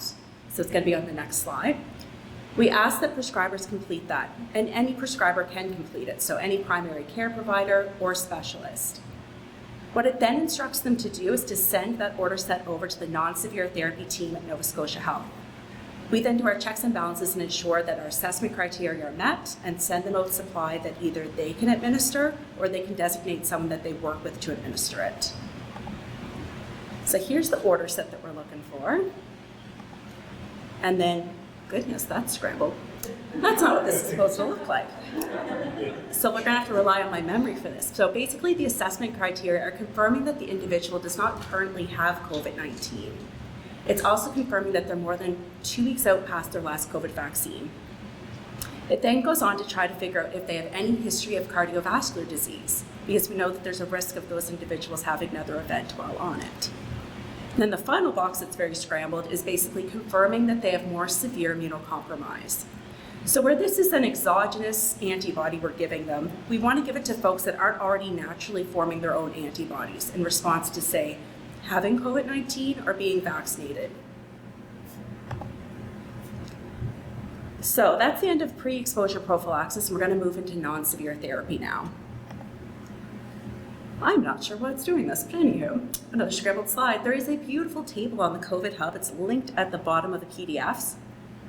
And it's basically walking you through our alternatives that we have for non-severe disease. We'll also talk about them today here, so don't worry that that was scrambled. So there's 3 options that we consider using. The first one, inhaled budesonide, can be ordered by any prescriber. And then the next 2, remdesivir and nirmatrelvir ritonavir, are specifically ordered by designated prescribers here in Nova Scotia. So to walk you through what that process really looks like, there is at Nova Scotia Health what we call the Non-Severe Therapy Pharmacist Consult Service. They are doing really amazing work to screen patients that have COVID-19 and assess them and see if therapy would be appropriate for them, because therapy isn't appropriate for everyone. Then within that team, we have pharmacist-designated prescribers and also physician-designated prescribers. So if you're wondering, how do they get this information? We were really, really lucky to piggyback off of some processes that were happening for one patient, one record. And so we're able to, within a SharePoint site, receive all of the PCR COVID positive results. We also receive information from healthcare providers, so they can send us a referral form. Additionally, we get information about outbreaks, information from CAN Immunized help with our assessment, and the most important thing that we have is the general public completing report and support, and essentially completing their own referral form for therapy. This is tragic that these are scrambled, but anyway, once again, I can convey what they say. So here is the referral criteria for our 2 non-severe therapeutics that require a designated prescriber. So it's basically confirming that they have COVID-19. That can be by a positive PCR test, or also just by having a rapid positive result. We're also going to confirm that their vaccines are basically not as up to date as they could be, so they're not sufficiently vaccinated. So a lot of these therapies are going to work to basically reduce your chance of getting severe disease, but the best thing out there to protect you from severe disease is your vaccine. Next up, at the very bottom of the checklist, is really identifying individuals that are at high risk for progression to severe disease. So it's things in there like having moderate to severe immunocompromise, having chronic kidney disease, having chronic lung disease, and more. So I mentioned one of the most important things that's part of our process is having this report and support website that the general public can complete on their own and basically give us the information we need to assess them for therapy. So while it can be just a patient that's completing it for themselves, it can also be anyone in their circle, so a friend or a trusted family member that has their health card number as well. The form lives both online, and you can also phone a 1-833 number to have it completed too. And you're going to complete that form basically when you think you have COVID-19. So either you have a rapid positive result or you've booked a PCR test. However, to back it up a step there, the most important first thing to do is when you have any symptom of COVID-19, even if it's one, even if it's mild, thinking, hey, this could be COVID-19, and testing yourself for it, even if it's a rapid test. So then once report and support is completed, we'll only reach out and phone and do a thorough assessment with folks that are basically meeting our screening criteria and initial assessment criteria. And where not everyone benefits from therapy, not everyone is called that completes that form. You'll see the volume of forms that we're getting at the moment. You'd understand also why we just practically cannot call everyone. But something that we started piloting last week, and I think we're going to officially announce it next week, is now within report and support, which I'll show you what it looks like here if you haven't completed it before. We now ask for a textable phone number. And so when they enter that, once we receive their form, we send them an automatic text message back saying, we received your information, thank you for completing the form. Here are some resources to keep yourself healthy at home, and we're going to reach out if you look like a candidate for therapy. So now let's say that you are working in a Nova Scotia health facility. You have a patient with COVID-19. They have non-severe disease. It's important to realize that you have 2 consult services available to help you. So one is that we have a COVID-19 physician on call, and you go through QE2 locating to reach them regardless of the zone that you're in. Next up is that we have a non-severe pharmacist consult service. That's the same group of pharmacists that are screening all these report and support forms and information. They're also available to chat through clinical situations with you. You can send them an email, leave them a voicemail, or also you can send them a fax. So we received a lot of questions about who are these designated prescribers? Do you have a lot of them? What does that look like? What's going on there? So here's everyone that's currently a designated prescriber for non-severe therapy in Nova Scotia. You'll note that we have 7 physicians and 33 pharmacists involved in this process. I will note that we initially assess individuals for Paxlovid, and you'll see why. It's an oral therapy that's easy to take for 5 days. And then after that, we consider individuals for remdesivir. That one there is administered intravenously, so understand there's some practical considerations there, especially for outpatients. So what I want to highlight here is in blue, all the pharmacists, they are able to be prescribers for Paxlovid, and in black, the physicians, they can prescribe both Paxlovid and remdesivir. And then the most common question that I get is, how much Paxlovid have we used? What are the numbers? I want to know. So here are our numbers since our service started, so March 1st, up until a couple of days ago. So you can see in blue, Paxlovid is definitely the most commonly prescribed agent. It's been prescribed 2,527 times. While inhaled budesonide doesn't have to be ordered by our service, absolutely anyone can order it.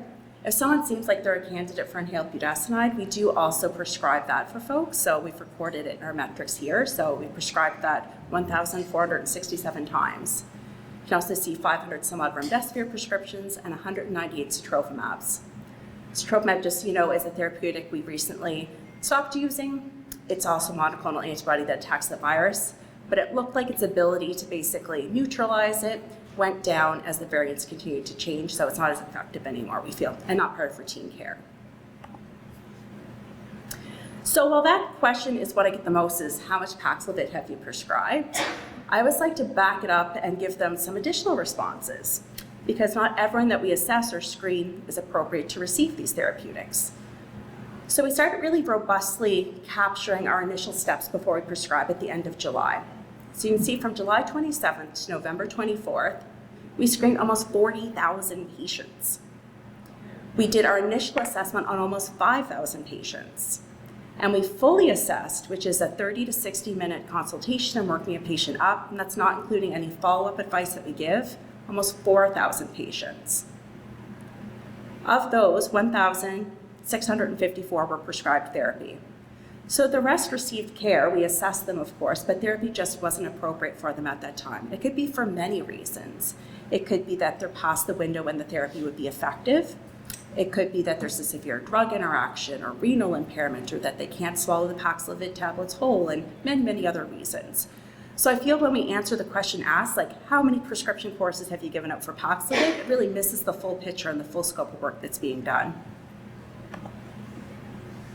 So to dig into the non-severe therapeutics one by one a bit further, we're probably all familiar with inhaled budesonide, right? So it's like an old medication used for asthma a lot, corticosteroid. You'll see when we use it for COVID-19, though, it's a pretty big dose that we're using. So it's 800 micrograms inhaled twice daily for 14 days. I think I've already mentioned anyone can prescribe it, including pharmacists. That was a new development about 6 months ago. They can prescribe it for COVID-19. The reason that we use it is really just to reduce your duration of respiratory symptoms. So it hasn't been demonstrated to reduce your odds of going on and getting severe disease, but it is going to help end your respiratory symptoms sooner. And so I'd like to highlight that. And so I have a little thing of lungs in the background here, and bold with the words respiratory symptoms. Early on when we started using it, people just kind of look at our treatment table and say, like, okay, here are the drugs, and oh, I can order this one, I'll order that one. But if, say, their only symptoms are GI symptoms, they have diarrhea, the inhaled budesonide isn't going to help them with that. Or I'm not sure how they're using the inhaler really, but I do not think it would help with that. So keep in mind it's only for respiratory symptoms. And then in turn, there's some very practical considerations if you've ever counseled someone through using a turbohaler, which is how the inhaled budesonide comes. So it requires quite a coordinated and forceful inhalation. And it's not appropriate for a lot of folks, especially those that are in hospital. Because if you have underlying respiratory disease or delirium or dementia, it's just going to be really challenging to get an appropriate dose in. So we've seen some creativity when it can't be used, including ordering, for example, nebules of budesonide. And we say that's probably not the best because all that it's doing is reducing symptom duration. And when you use a nebule on someone that has COVID-19, it's an aerosol generating medical procedure. So you're just blasting the virus out, and it's just so much more transmissible then. Also at this point, when you look at the primary literature, no other inhaled corticosteroid has demonstrated benefit for COVID-19 to reduce symptoms. So we can't just switch it out with an easier to use medication. For example, like an MDI that can readily spray into an aero chamber or something like that. And then finally, systemic corticosteroids actually may have harm in those that have non-severe disease. So we also don't want to use those. So basically it's inhaled budesonide, turbohaler, or nothing. And if you don't use it, that's okay. They're just going to have symptoms for a few more days. So next up is remdesivir. So I have a little IV bag there. It's an intravenous antiviral agent. And when we use it for non-severe disease, it's used daily for 3 days. So you can appreciate maybe in an inpatient this would be kind of practical, but for someone that's really an outpatient, that's not so practical. We do use it sometimes because you can use it within 7 days of symptom onset, whereas Paxlovid you can only use within 5 days of symptom onset. So sometimes people come to us in that window of 6 and 7 days, and we're like, we want to use something. And we certainly get support from continuing care or other infrastructure within long-term care facilities to be able to administer it. But it's not our first choice just because of the route you have to administer it. The reason we use it is really based on the Pine Tree study, and it found that basically using these 3 days of remdesivir versus no therapy, that you're going to have less people go on and get severe disease or die when they're taking it. So it's to reduce progression to severe disease. Next up, the one that I'm asked the most questions about for sure is Paxlovid. So what's in Paxlovid is really 2 medications, nirmatrelvir and ritonavir. They're both protease inhibitors, they're both antiviral agents, but only nirmatrelvir is active against SARS-CoV-2, the virus that causes COVID-19. Ritonavir is just hanging out causing a purposeful drug interaction so that you can give less nirmatrelvir. It's going to boost its levels up.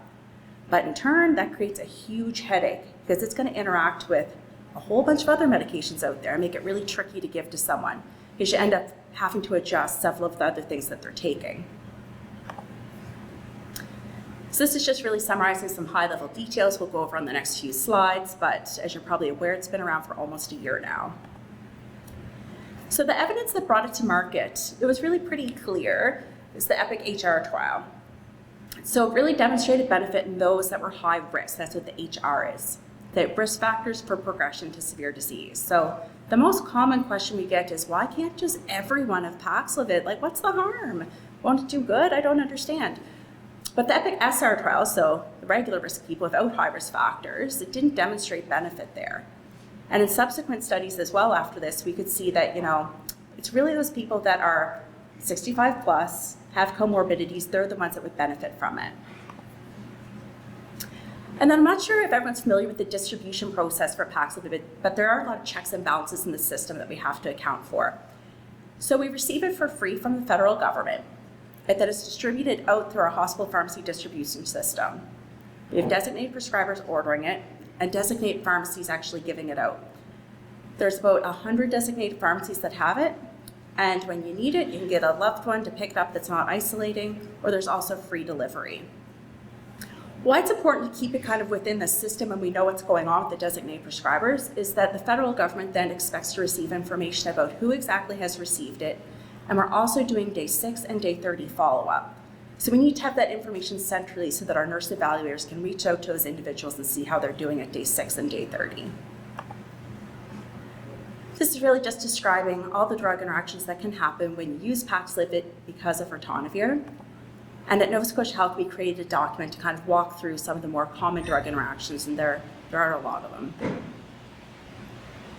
If you're wondering how is it administered, so I've mentioned it's orally administered, it's tablets, it's used twice a day, 2 nirmatrelvir, 1 ritonavir for each dosing interval. One thing that can be challenging, especially for our individuals that are in long-term care facilities, is that it's not recommended to crush it, chew it, break it, so you have to be able to swallow it whole. Another thing that's challenging, I think it's trying to reconnect to Zoom and not letting me, there we go, I'll stick more of that, close the box. Oh, that made it worse. Bear with me. Okay, close Zoom there. So the other thing to consider is the fact that with this medication, we have to adjust it for renal impairment. So when the creatinine clearance is between 30 and 60, we actually have to punch out one of the nirmatrelvir tablets from each dosing interval. And when the creatinine clearance is below 30, we actually don't use Paxlovid. So I'll very quickly walk through moderate to severe disease. There's once again a summary table. Interesting that this one isn't scrambled, but anyway. What can we do? So there's a summary table, you can check it out later on, but we're also going to talk about what's in it over the next few slides. So there's really 4 therapies that we consider using for moderate to severe disease. The first one, dexamethasone, can be ordered by anyone. The next 2, so remdesivir and tocilizumab, have to be ordered by designated prescribers. And then finally, baricitinib, it's actually used in the context of research. So it requires our designated prescribers, but also consenting to research. So if you're working in a Nova Scotia Health facility and you have someone that has moderate to severe COVID-19, we have 2 consult services once again. We have the COVID physician on call, once again available through the QE2 switchboard. And you have a separate pharmacy team, so moderate to severe COVID-19 pharmacy consult service. These individuals have hospital experience in pharmacy residencies, and lots of experience with those that are hospitalized. You'll note that for our moderate to severe therapies, we have 9 physician prescribers for those. And then just to walk through each of the 4. So dexamethasone, all familiar with it, I'm sure, but just to highlight the fact that when we use it for moderate to severe COVID-19, it's a 6 milligram dose, it can be IV, it can be oral. We don't recommend it though until you do in fact have moderate to severe disease. So we recommend it once your oxygen saturation is below 94%. And the rationale for this really came out pretty early on in the pandemic. So the recovery trial showed us that dexamethasone can reduce mortality in these folks that have moderate to severe disease. And it appears to be more impactful as you need more help breathing. So you can see the number needed to treat for mortality if you require mechanical ventilation is 9, which is quite compelling. If you're just on regular oxygen prone, supplemental oxygen, it's 35. But I will highlight there's a trend. It's not statistically significant, but if you're not requiring respiratory support, your mortality rate is actually higher in the dexamethasone group than control. So that's why we don't use it in those that don't have reduced SpO2. So remdesivir, we've already talked about this in the context of non-severe treatment. So the IV antiviral. The one thing I'll highlight is that when we use it for moderate to severe disease, that it's a different duration of therapy. So we use it for 5 to 10 days when someone has moderate to severe disease. And this is really based on these 2 trials. So in Act 1, we can see that it appears to reduce the time to recovery. And in Solidarity, we finally had validated what we were kind of observing in the hospital environment, which was kind of a bit of a Goldilocks syndrome, where there's a very specific patient population that appeared to benefit from remdesivir. So they got to be sick, but not too sick. And what I mean by that is basically when they require supplemental oxygen, but they don't require mechanical ventilation, that appears to be the sweet spot in the primary literature to have a mortality reduction with remdesivir. Next up is tocilizumab. So this one actually isn't approved for COVID-19, but has been studied for it. It's a monoclonal antibody that's interleukin-6 receptor blocker, so it shuts down your inflammatory cascade. And we really want to use it in individuals that are quite sick from COVID-19. So basically their oxygen saturation is going to be under 92%, and they're also going to demonstrate a profound inflammatory response. Their CRP be greater than 75. And that's really where in the recovery trial we saw a benefit in terms of mortality for those individuals. So more so hypoxic, under 92%, and elevated CRP, above 75. And then the last agent, which we don't use very much at the moment, it's a Janus kinase inhibitor. It's an oral therapy, BScN. This one here is used in the context of research. You can see that we basically give a 4 milligram dose once a day for 14 days. And it once again appears to be most beneficial in those sicker patients with COVID-19. So this particular trial is showing a benefit in those that require basically supplemental or high flow oxygen. So that's all I have for both medications. And just a quick reminder once again, we want to put the raincoat on before we go out in the hurricane. So always considering masking, that your vaccines are up to date, staying home when sick, hand hygiene, all that great stuff that we learned early on in the pandemic. And I'm happy to take any questions that you have.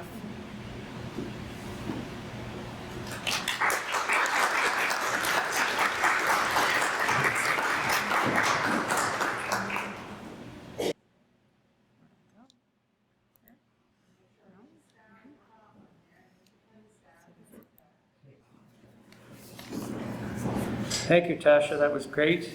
It's a lot of information and a lot of progress on what's available to treat this. Our fourth presentation is called Post-COVID Care. So we've gone through the initial description of the pathogenesis and what the disease is, what we did in the acute care phase during COVID for the foggy days of, that we lived through. And then we've gone through what is available from a therapeutic point of view. And now we're going to hear from another dynamic duo, Stephanie McCarville, who's a physiotherapist, and Elizabeth Edgley, who's an occupational therapist. They're part of the interdisciplinary team supporting individuals with post-COVID syndrome across Nova Scotia. and they're going to enlighten us with what's happening on that front.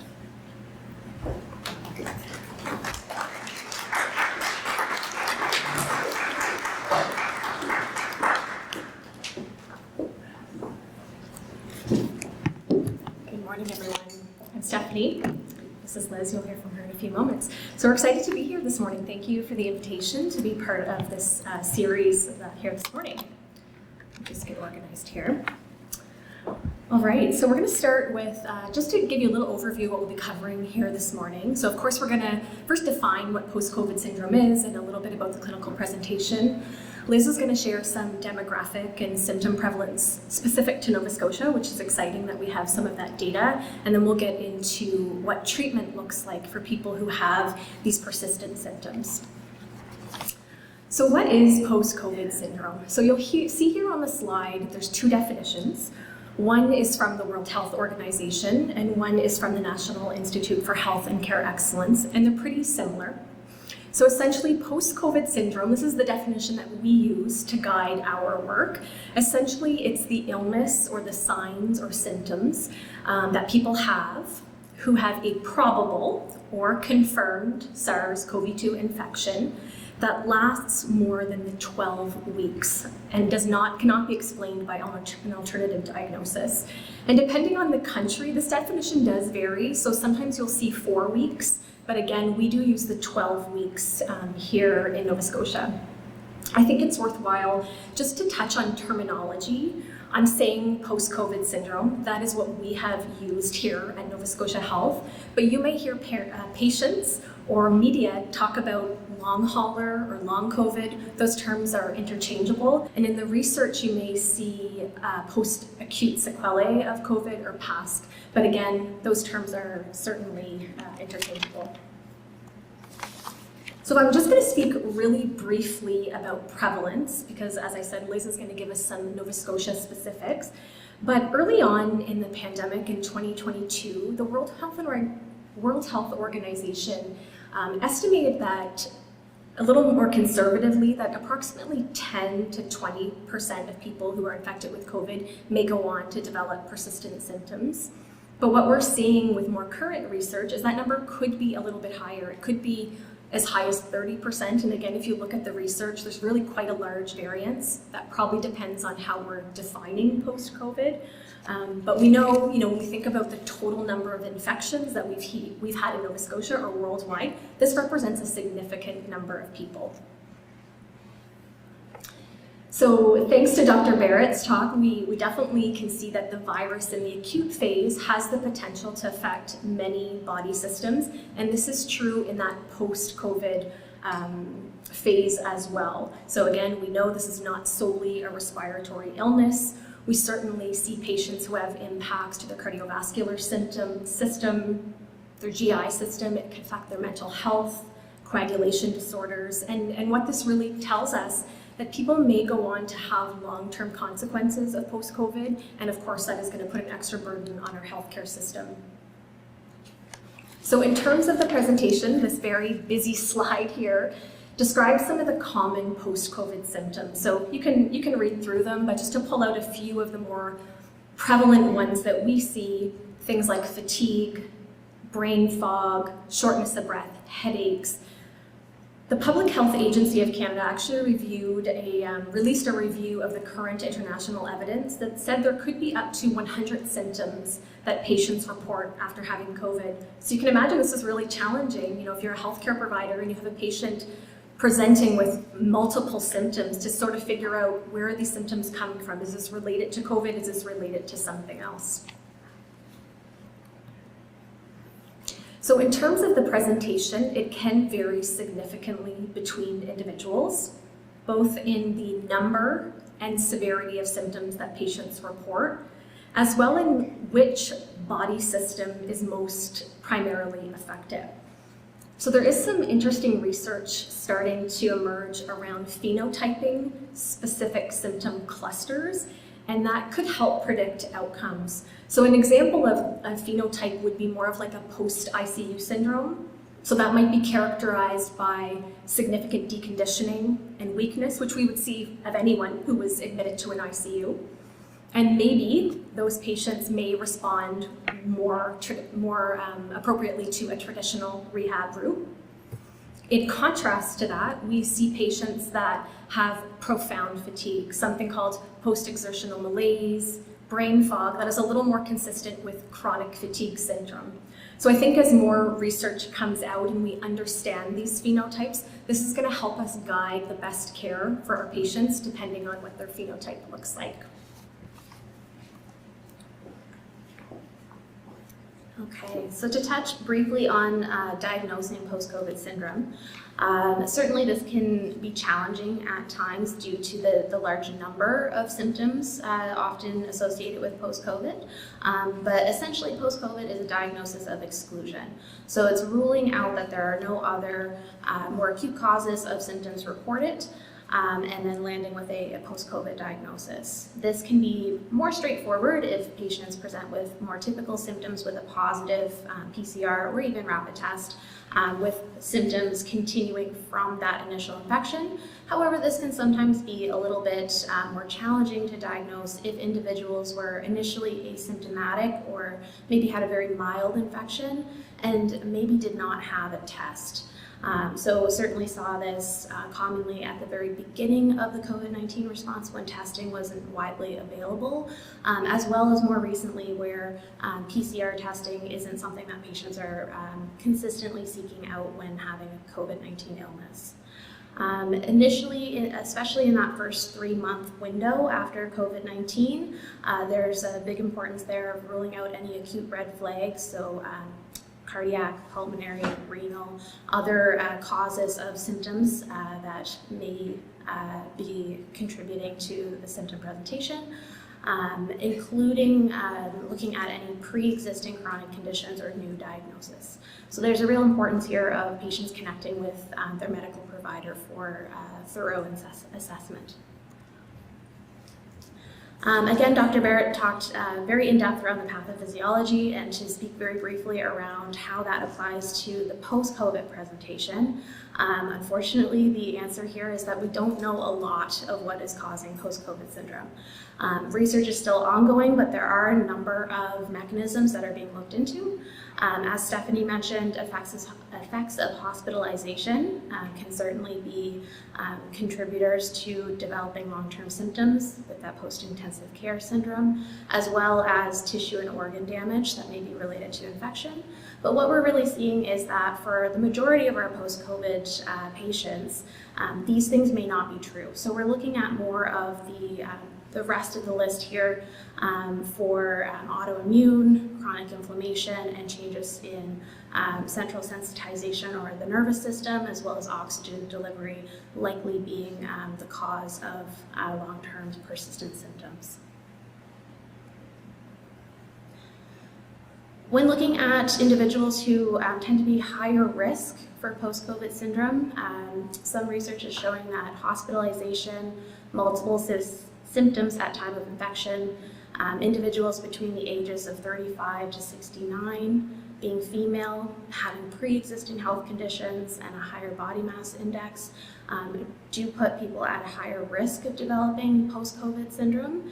However, patients may have none of these factors and still develop post-COVID. As well, it doesn't necessarily have to be a more severe infection. Patients do have mild or even asymptomatic initial infections and do report either symptoms showing up long-term following this or developing them later on. I do want to make a note as well of the protective factor of vaccinations. So in addition to reducing your risk of having COVID in the first place, there is some research that shows that vaccines also decrease your risk of developing post-COVID syndrome, as well as there's some mixed research around the impact of vaccinations after individuals already have persistent symptoms. So some individuals do report improvement in symptoms following a vaccine. However, others do note an exacerbation or worsening of symptoms. So as Stephanie mentioned, I'm going to speak a little bit to Nova Scotia's response to post-COVID. So fairly early into the COVID-19 response, Nova Scotia Health identified a need to develop supports for these individuals with persistent symptoms following COVID-19. So beginning in the summer of 2021, an outreach screening program was developed, initially by phone to contact individuals across the province 3 months after a COVID-19 infection. And then as we moved into the winter and the Omicron wave, we realized phone was not the most efficient way of reaching everyone, with the number of cases increasing, and shifted more to an online self-report model. So to date, just over 2,500 individuals have completed the screening, where we ask a series of questions around: do you have persistent symptoms? Are they affecting your daily activity? And do you feel that you have the support to manage? So from that screening, about 83.1% of people identified having symptoms, but that there were no limitations or manageable limitations on day-to-day activity. And then 16.9% of people identified having either moderate or severe limitations on day-to-day activity.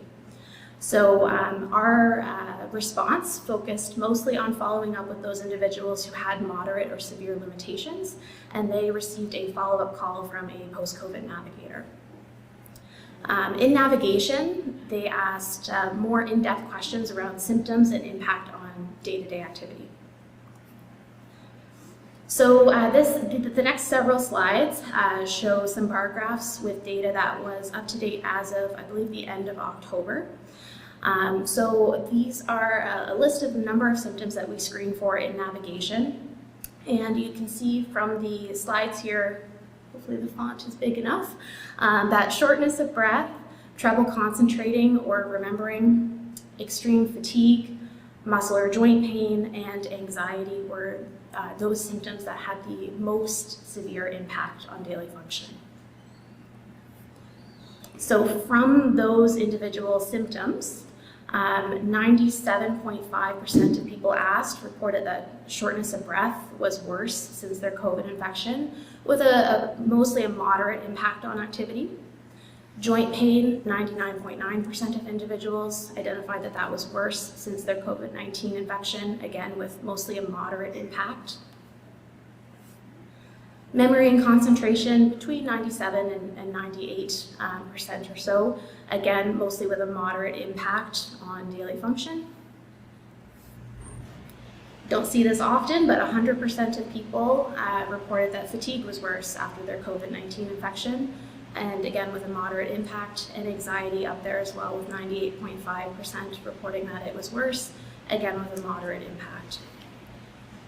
So we're really seeing that for those individuals who do experience a moderate to severe impact on day-to-day activity, that these are sort of the key, the primary symptoms that the majority of people experience.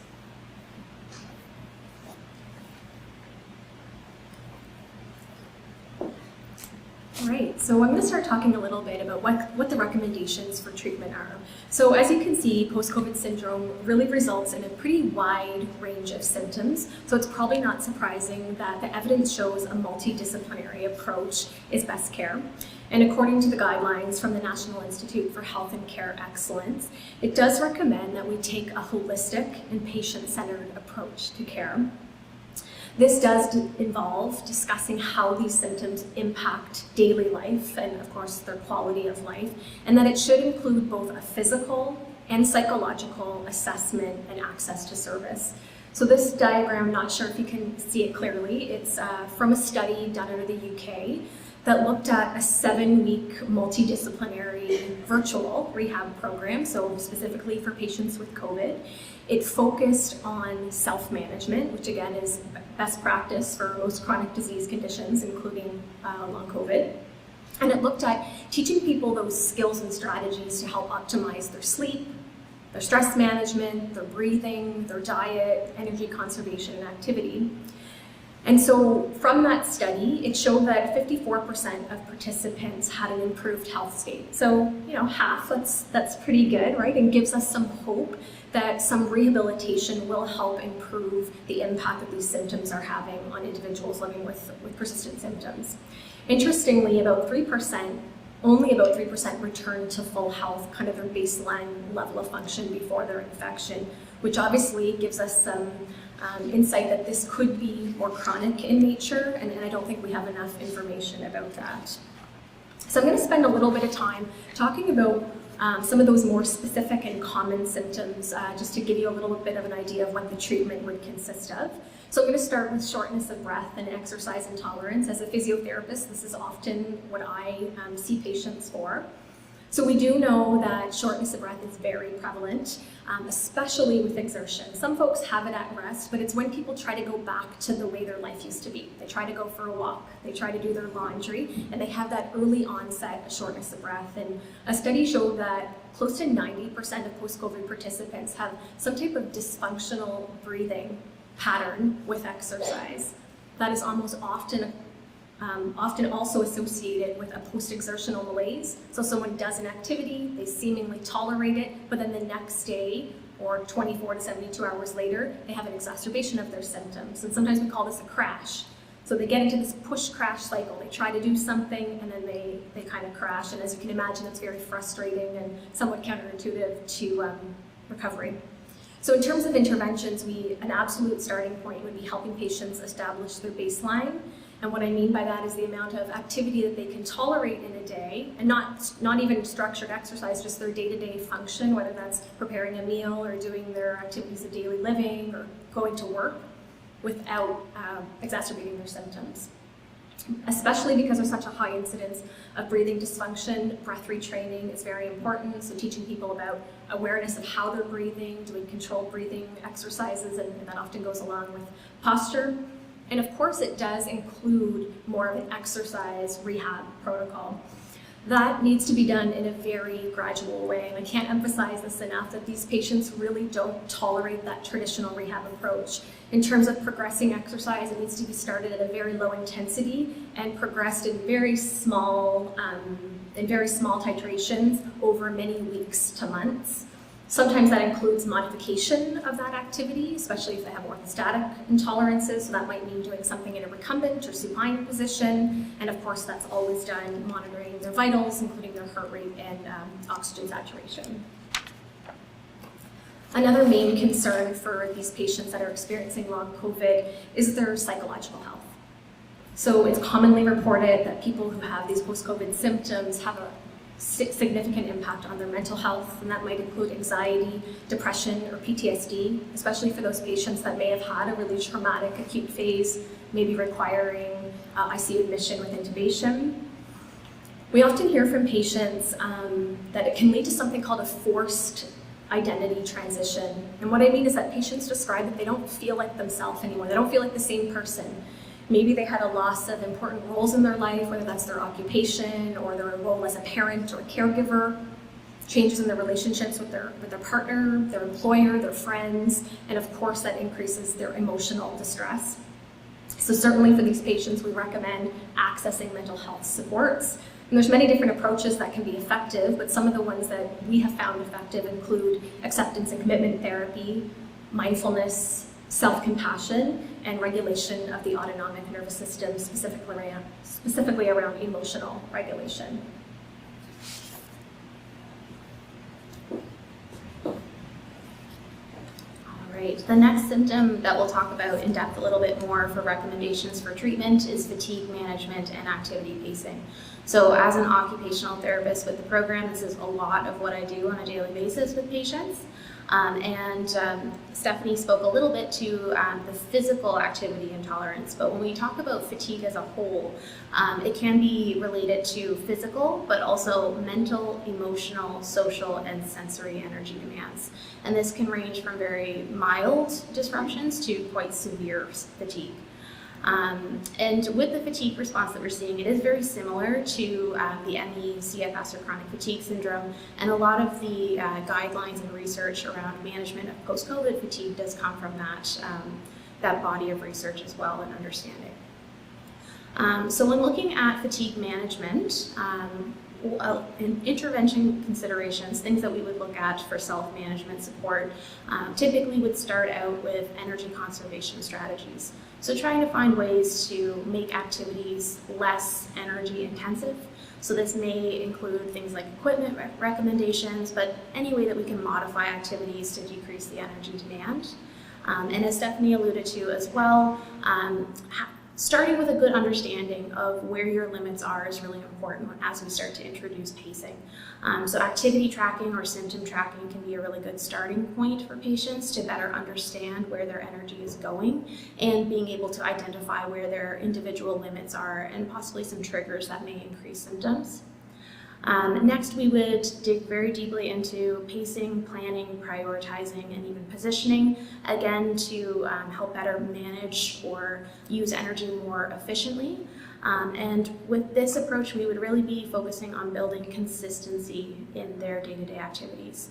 So often patients may find themselves in a bit of a push-crash pattern of activity where they try to push through the fatigue to do their usual activities, have that be unsuccessful, and then experience a significant decline in function and be forced into a period of rest and recovery. And that cycle is really challenging physically, it's hard on ourselves mentally. So a focus of pacing is trying to break that pattern and build more consistency between ups and downs of symptoms. Next, I want to speak a little bit about brain fog.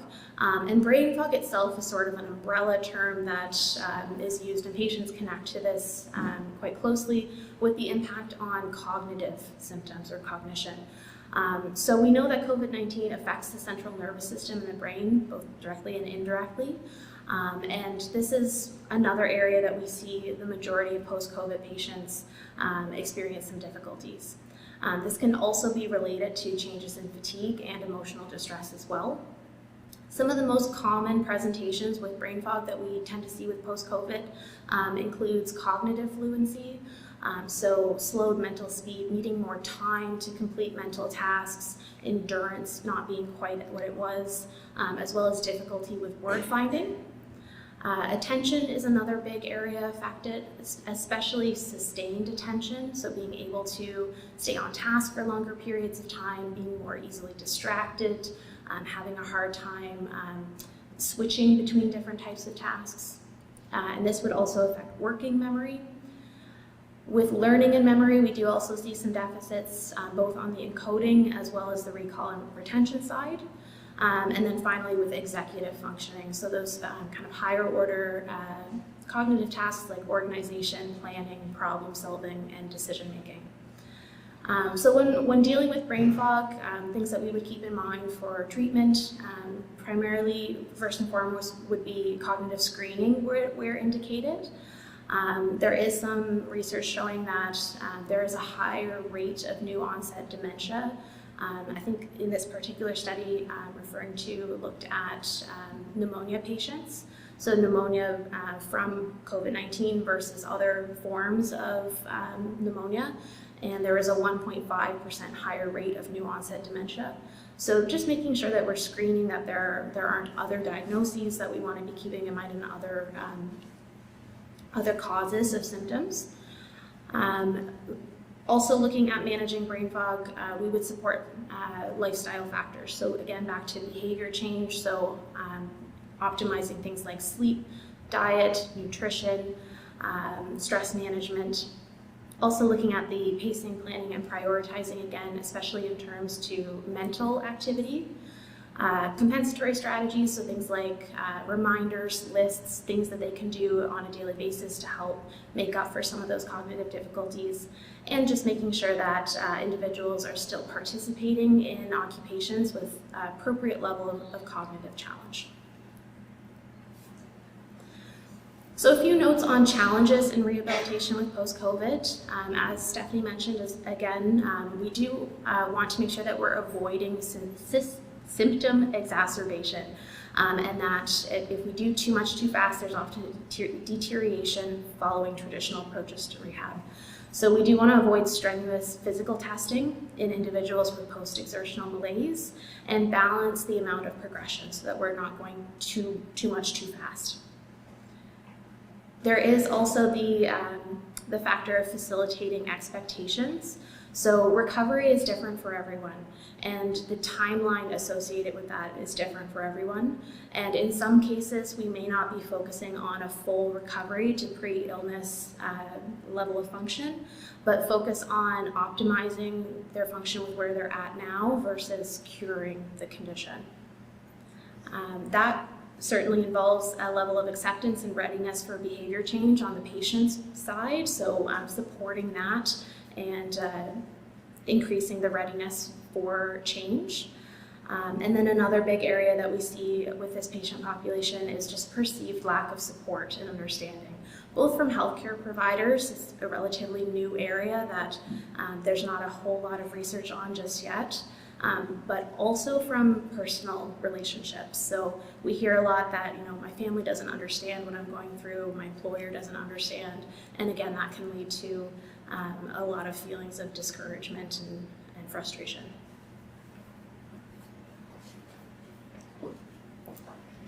All right, so I'm going to talk a little bit about the team that Liz and I are part of. So for those of you that aren't familiar, we're part of a team located at the Integrated Chronic Care Service. This is located in Fall River in Central Zone, but our team does service patients across the entire province. This clinic has been around for a while. We treat individuals with complex chronic conditions that are very similar to post-COVID in terms of post-viral fatigue, myalgic encephalitis, chronic fatigue, fibromyalgia, and central sensitization. This clinic takes a biopsychosocial approach in that we consider the biological and physical symptoms that patients are reporting, but we also consider the psychological, social, and environmental factors that affect one's well-being. So when the post-COVID self-management team was being developed, it kind of made sense for it to be housed at ICCS because we already had this model and a lot of overlap with similar conditions. So the post-COVID self-management program launched in 2021. We are a multidisciplinary service. Our team members consist of a post-COVID navigator, a care coordinator, which is Liz, a psychotherapist, an occupational therapist, a physiotherapist, and a dietitian. When we started, we had a physician, but we do currently have a vacancy for either a physician or NP, so just a little shameless plug there. So because of that lack of medical staff, we do need to work closer with the patient's primary care providers if they have one. So in terms of how patients access our service, there's two main pathways. One is self-referral. So completing that outreach screen that Liz mentioned, it's available through the website on the slide, mycovidrecoveryns.ca. So if you have patients that are identifying long symptoms of COVID and they're 12 weeks out, direct them to the website, or you can direct refer if you're a primary care provider. So once people complete that, they will have a conversation with our post-COVID navigator. And that's really where the navigator can do an assessment and just talk about where will this patient's needs be best met. That may be another part of the healthcare system, or that may be to our specific team, depending on their symptoms. So once patients enter service, they start with something called the post-COVID group program. This is a group psychoeducation program that's very similar to that 7-week program I talked about earlier. Our program is 9 weeks. It's done virtually. And again, it provides information that's evidence-based about post-COVID syndrome and really focuses on self-management skills. Once they complete that group, they do have an individualized appointment with our care coordinator, and that's where they can talk about next steps in treatment planning, and then they can access each of the clinicians on the team on a one-on-one basis. And it's really based on the patient's goals. As Liz said, we do use a behavior change focus. So it is kind of patient-driven in terms of what they want to prioritize in terms of their care. Just briefly, this goes through some of the content that we cover in our group program. But I just want to highlight that the primary outcomes that we use in this initial 9 weeks is really around self-efficacy and confidence for the patient to kind of have the knowledge and apply it to their life. So it's really about how confident they are to implement the strategies. All right. So I'm going to go bottom to top on this list here. So here are a few of the supports and services available for post-COVID and management of post-COVID syndrome.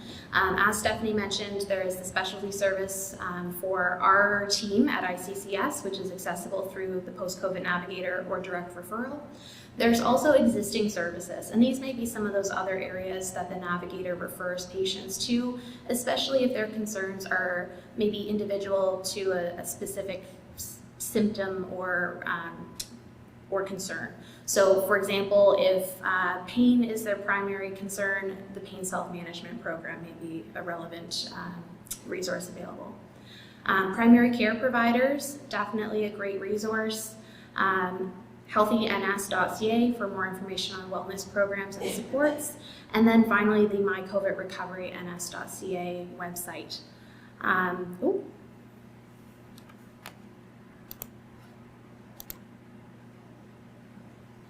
There we go. So the website is where you would complete the outreach screening to get connected to the Navigator. But I do want to just emphasize the wide depth of resources, education, links to other online supports that are located on the website. So it's a great resource both for patients or individuals who may be experiencing persistent symptoms, for family members or loved ones who might be wanting to learn more to support those individuals in their life who are affected, but also for healthcare practitioners. So there's specific tabs for those different target audiences, as well as symptom-specific resources and supports. All right, so I know we're short on time, but just to leave everyone with a few key messages.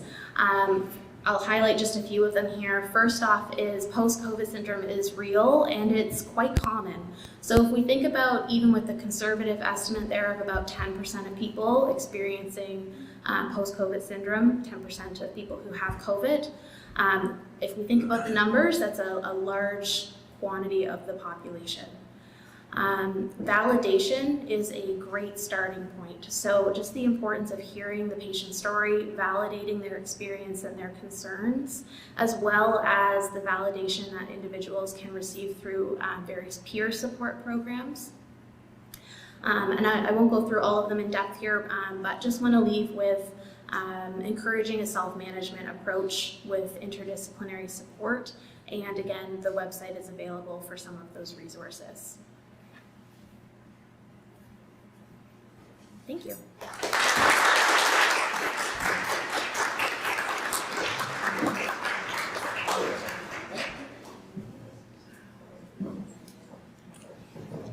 I should mention as well, I know we might not have time for a lot of questions, so we have included our email addresses there if anyone wants to reach out after today as well.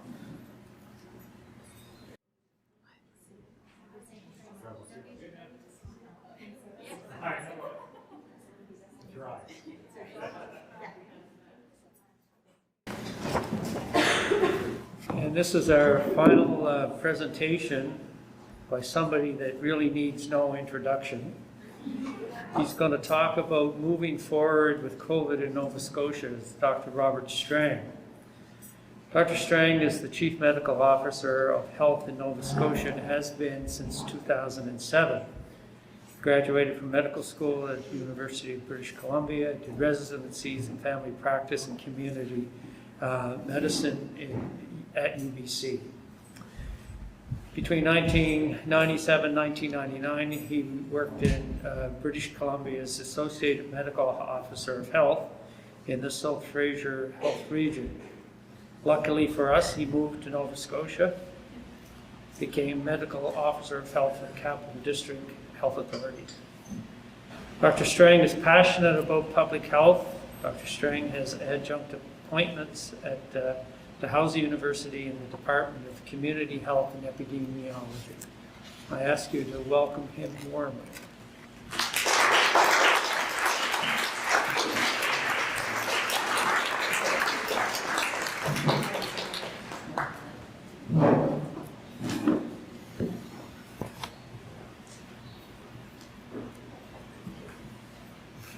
Good morning, everybody. How's everybody today? exercise is good for your health. So if you want to stand up and take just for a minute, just stand up. Feel free to do that. If you don't want to, you don't have to either. It's always good. So I'm very privileged to be here. Thank you very much for the opportunity. I'm going to talk a little bit mostly about what we can learn from COVID moving ahead, but I'm going to start by talking about just a little bit about, because a lot of what we can learn, we have to understand what we did.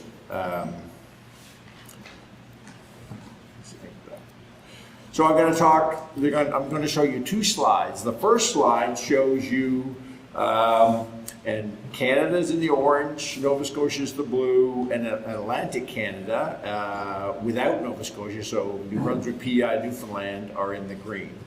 So what this slide shows you is our cumulative COVID cases. So over time, the number of COVID cases adding on to each other that we've had. So to understand, the next slide is going to show you the deaths that we've had. I don't have data on hospitalizations because for lots of reasons it's hard to get data accurate at comparing hospitalizations because it's collected very differently. So in the first, I break up our pandemic, and I'll start by saying we are still in a pandemic, just in a different phrase. And I always have to say that because I think a lot of people have forgotten that, and we're now faced with this mixed respiratory virus picture, which is having a significant impact, especially on younger people in our pediatric hospital beds.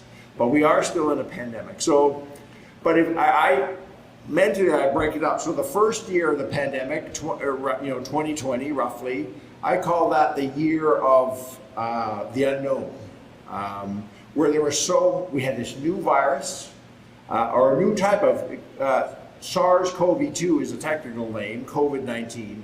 It is a coronavirus. So coronaviruses aren't new, but this was a totally new strain of a coronavirus, SARS-CoV-2. So there was no immunity around the world. And there was a lot of unknowns about how the details of how it's transmitted, how serious it was, all those kind of things. So the first year we had a lot of unknowns.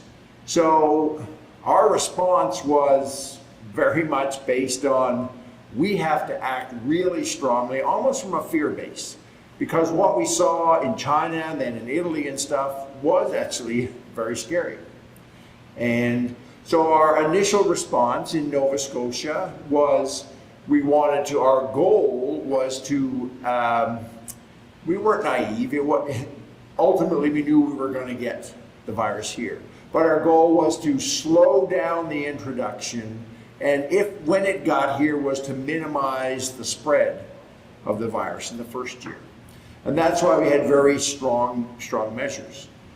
The second year, 2021, I call the year of vaccination, the year of immunity, because that was our path outwards. We knew that we had to build high levels of protection in the population through vaccination. And please, I might say this a few times today, vaccinations have been fundamentally critical to our ability to minimize the impact of COVID. If you ever doubted it, vaccines work. Don't let anybody tell you otherwise. And so the second year was that year of vaccination. And as we got into the fall of 2021, our goal shifted, knowing that you can only have that, what it took to really meet that goal of minimizing introduction, minimizing spread within the province. All the measures we took, we learned more and more, they had their own impacts economically, etc. And they were not sustainable. You need those for an acute phase. So, especially in the fall of 2021, as we were getting higher levels of immunity, we started to change, and our goal then became we had to tolerate more spread of the virus, but our goal was to still, and it still remains our goal, to minimize severe illness that resulted in hospitalization and death. We just had a presentation on long COVID, so that was always important, that you still had to try to protect people and give people information so they could protect themselves. But we had to basically finding a balance. We had to tolerate much more spread of the virus in our community, knowing that we had much stronger protection. And by the way, vaccine also protects against somebody from having long COVID. And then this last year, this is our year 2022, we're still in this big transition phase, taking longer than many people, including myself, had hoped for, where ultimately this virus will become one of a number of other respiratory viruses, and we need a stronger approach to respiratory viruses in general and not focus just on COVID.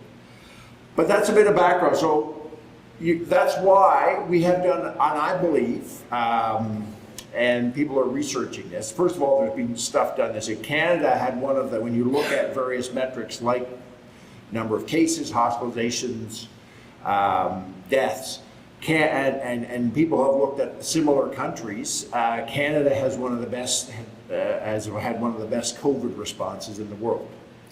And the same research group is looking, so I'm waiting to see their paper, but I've talked to, I believe, if you look at some of our data, that in Atlantic Canada, we've done very well compared to other provinces, and Nova Scotia is part of that.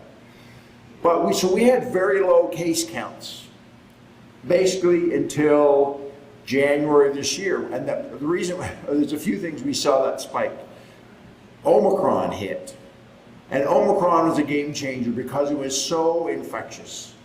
You cannot prevent the spread of a virus that's as infectious as Omicron unless you have basically what China has tried to do with keeping people basically in their homes and not interacting with each other. That economically, that's not sustainable. From a mental health, social perspective, that's not sustainable. And it's interesting, I see that some of you may have seen the news around China just now, that was they've started to relax their measures, because their goal has always been COVID zero, no COVID.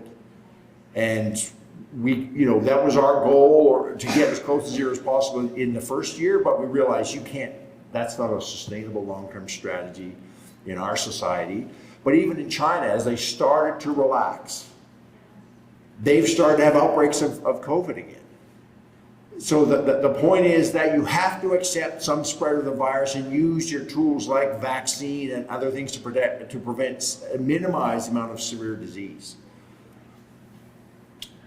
And the other point on this is that we have, we had more people who were not immune, hadn't been exposed to COVID when Omicron hit us, because of the success of minimizing the spread for basically 2 years.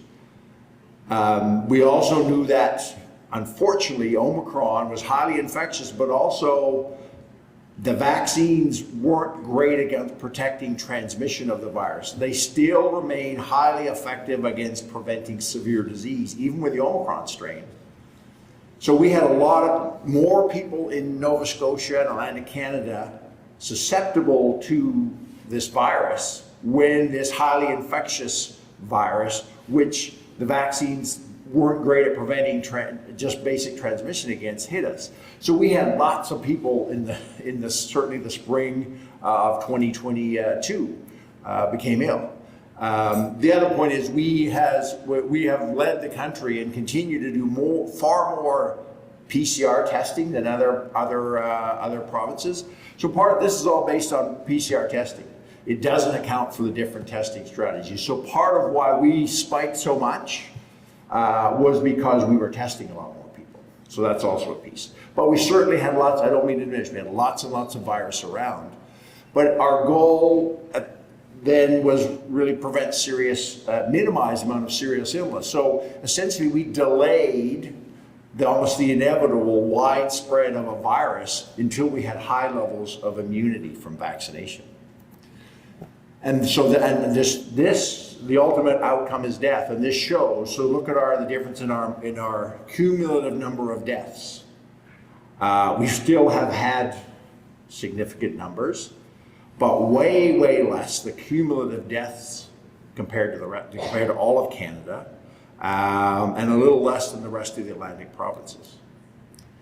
So every death that's happened is still. I have to say this because people there's lots of stuff out there, well, we've given up, we don't care about people dying. Absolutely. Myself, my colleagues in the healthcare system, very concerned about this, but we've done what we can. When you have a highly transmissible respiratory viruses, the people who are dying now are those who are the frail elderly, and they are very susceptible to dying from influenza, RSV, and other respiratory viruses. So we have to do what we can to protect them, and that's my message about what we all do, and in long-term care especially. But if to prevent any deaths, even in the people in long-term care, we would have to basically lock them away from the rest of society. And we did that to some extent in the first wave, and that had significant impacts on their mental health. That's one of the things that bothers me the most about especially in the first year, the restrictions we put on our long-term care facilities and families not able to visit, and that had significant impacts from a socialization perspective, which too often I've heard stories about that people started to decline because of that. So we work really hard to find a balance. But I think we have done a pretty good job of finding that balance of controlling the spread, especially until we had high levels of protection, and trying to minimize the number of deaths. But it's it's really, unfortunately, it's really challenging to have no deaths at all from a respiratory virus like this, especially in the frail elderly.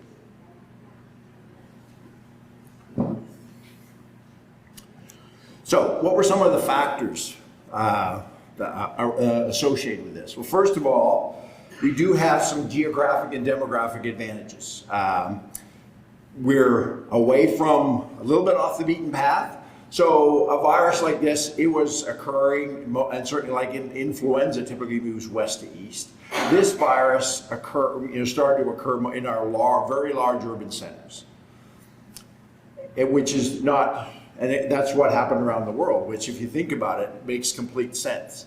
So a virus which is really spread through social interaction and large numbers of people together, and the more crowded together they are, well, you're going to have that when you have millions of people living in very dense environments like downtown Toronto, downtown Montreal. Halifax is a city, but we're actually not that big and not that dense comparatively. So we had some of those demographic and geographic advantages. We were much more rural and spread out. Even in Halifax, we're more spread out. So that helped us. Because of that, we were able to see things unfold around the world and even in Canada. So we had the advantage of looking and learning and saying it's coming our way.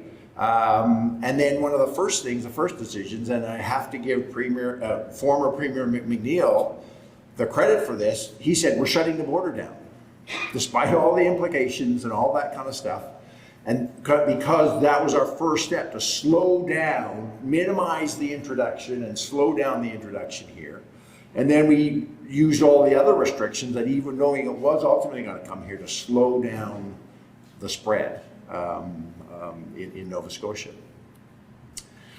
There was an overall commitment, and again, credit to former Premier McNeil. First time I met with him, he said the health and safety of Nova Scotians comes first. Everything else is secondary. So we had an overarching commitment from the top, and that spread out was that protecting the public's health came first. And what we learned, even after the first wave, when we had a slow, cautious approach, and then you look at things, and PEI had a very similar approach. That actually, because there's always this balance about the impact on the economy and finances and all these kind of things. But actually the phrase people in government use, that good public health is actually good economics. So we learned that even in the summer of 2020, when we were basically, once we were able to open up slowly and cautiously, we're basically wide open for the summer. Other parts of the country were still having to go on restrictions, lockdowns and those things. And that learning helped us for the fall of 2020 through 2021. There's been this commitment that, and understanding that the commitment to put the health of the public first, and by doing that, you're actually, if you think longer term, that is good economically as well. So that's been an overarching priority, especially in the first 2 years, which really were our acute phase. And that allowed us to have these early, strong responses. So each wave, I believe, we did a pretty good job of understanding where we were, and I brought forward recommendations that were supported for very strong actions early on. And then when we were at a place where we could start to lift those, we did that slowly and carefully, slower and probably more cautiously than some other provinces when you look around. So there's learnings there for us. Some of the other things that we certainly that I learned in the health system, that our response, and this is critical, and how we deal with many of the other challenges we have now in our health system. We had teams of people, yes, we had one objective, which was dealing with our COVID response. But very quickly we said we knew it started off as a public health issue in January 2020 when I was on calls and what's happening around the world. Very quickly realizing it was going to be impact across the health system. So the first thing we did was we had a pandemic response, which we used in 2009 for H1N1. That right away we said that's our starting point, knowing that we're going to have to make a lot of changes. But so it moved from a public health response to a health system response, and it required that everybody, we had to think about all of the health system. Too often in our health system, we were in kind of silos, but we had to think this is going to touch everything from public health, leading the work, to our EHS, to our emergency departments, primary care, all the way through to continuing care. And all of that had to be thought about working as a single system, and how you make one change in one area, it's going to have all these impacts elsewhere. So we need to continue that thinking as a single system to deal with many of our other very substantive challenges we have now. And I think we are doing a better job. I think there are some learnings being adopted on that, about that system kind of approach. And to have that work means you have to have really strong collaboration. You got to be at work together and understand each other and understand the challenges, but ultimately what's your common goal, and being prepared to work together. And there was a real need for innovation and a greater tolerance of risk. And I've worked in government for 20 plus years, and the health system is a big, kind of monolithic bureaucracy itself. We're generally not very good at taking risks and being innovative. First of all, we have to analyze everything and say, and we come up with the 20 reasons why we shouldn't do it. And it takes us a year to do that. And also our culture is very much about if you do something and you're wrong, it's a mistake, as opposed to it's a learning. COVID, we didn't have that luxury. We had to establish an immunization program. We had to set up a testing program. We had to set up our controls at the borders.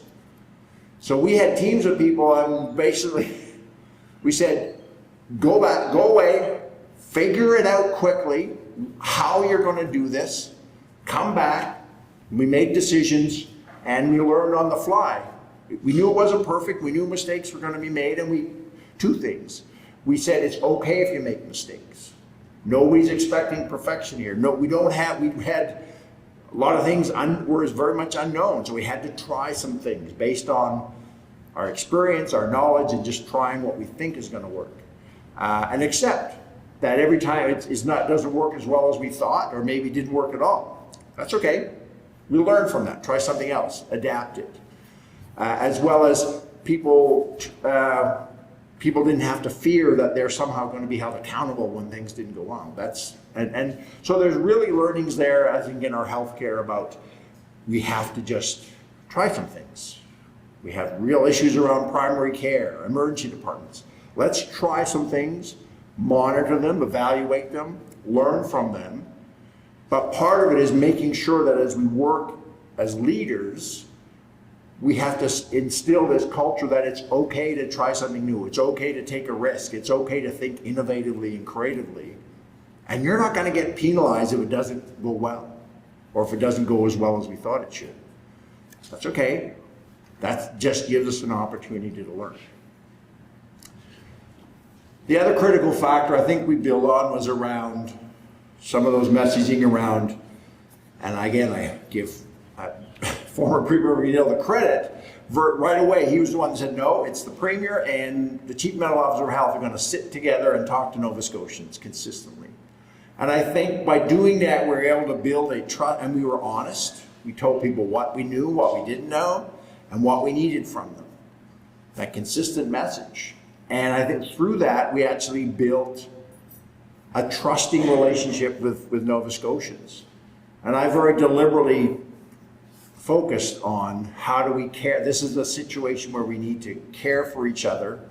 We need to think about with our community, how what we do impacts our community, and have that caring, compassionate approach. Because all the things we did, the restrictions, masks, and all that, they only worked, even though they were legally required, they only worked because people did them. You can never police or all that stuff. And the way we had to focus on, people have to understand the situation we're in, understand what it was we're asking of them and why we needed them to do that. And I think that was quite successful in Nova Scotia. Up until, the early months of 2022, when across the country for a number of reasons, pandemic fatigue, and then we had all the kind of protests and stuff, where it just kind of fell apart, and that had its own impacts. But by and large, I think we were able to engage Nova Scotians. I think we have this culture of caring in Nova Scotia and Atlantic Canada, which I believe it's for a couple of centuries, we've basically been small communities built on fishing, farming, coal mining, forestry. The only way those small communities survive was by looking after each other. So that's ingrained in our culture. So I think we're able to tap into that. But that was a critical piece of that. And to me, it's a fundamentally important thing moving forward. So all those pieces of how well we did, my kind of thoughts on how we achieved that, to me are really important for as we move forward, because we have, I don't have to, I'm sure you're all very well aware of the many challenges we have in our healthcare system, but we have lots of other challenges. We have economic challenges. We have the biggest threat to our health, which is climate change and our environment. We have a growing, more polarized, divided kind of society, unfortunately. All those things are and will create substantive challenges to us in the days, weeks, months, years ahead. So moving forward, what are the things I think we need to pay attention to in the healthcare system? IPAC is infection prevention and control. We were reminded, we should have known before, but we were certainly reminded in COVID that infection control matters. Understanding bacteria, viruses, and what it takes to prevent their spread. So infection control is a broad across the continuum. So I call it community hygiene. It starts with the work of public health. How do we actually help people understand what they can do themselves in their homes, in their work environment, all these non-healthcare pieces that we actually need to help pay more attention to minimize the spread of all these organisms in our community. All the way up to very sophisticated infection control things that are in place in an intensive care unit and everything in between. But infection control in healthcare has often not gotten the attention it needs, and especially in our long-term care facilities. And I'll come back to that about elder care. But Northwood was a terrible tragedy. There were people doing the best they could in infection control, but what Northwood really showed is that when you have an aging facility, when you have multiple people in a single room, it is very, very hard, if not impossible, to prevent the spread of a virus between those people. So infection control is not just about what people do, it's also how we build our facilities, and I'm very pleased that as we build new healthcare facilities, build new long-term care facilities. I gave a talk last Saturday at the Infection Prevention Control Nova Scotia, their annual conference. There are infection control practitioners who are sitting at the table with engineers, builders, of how we design our hospitals, our air filtration systems, the number of people we're really focusing on single beds in hospitals and long-term care. So that, to me, that is a significant progress forward, that we're taking infection control more importantly right from the start when we actually design new healthcare facilities.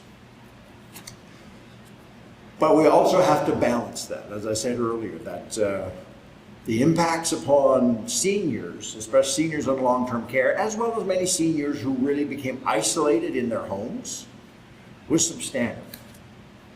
So we have to ultimately, how do we find that balance between, yes, seniors, especially frail seniors, are very vulnerable to respiratory viruses, not just COVID. And we have to figure out how we protect them, but also helping them find the right balance, because the less they interact with people because of trying to prevent the spread of a virus, that has its own set of significant both physical and mental health issues. So it's about finding this compassionate care, and there's a lot of work going on in our long-term care facilities. We realized after we got through the first couple of waves that we needed to have a better balance, and we were overly restrictive in some ways.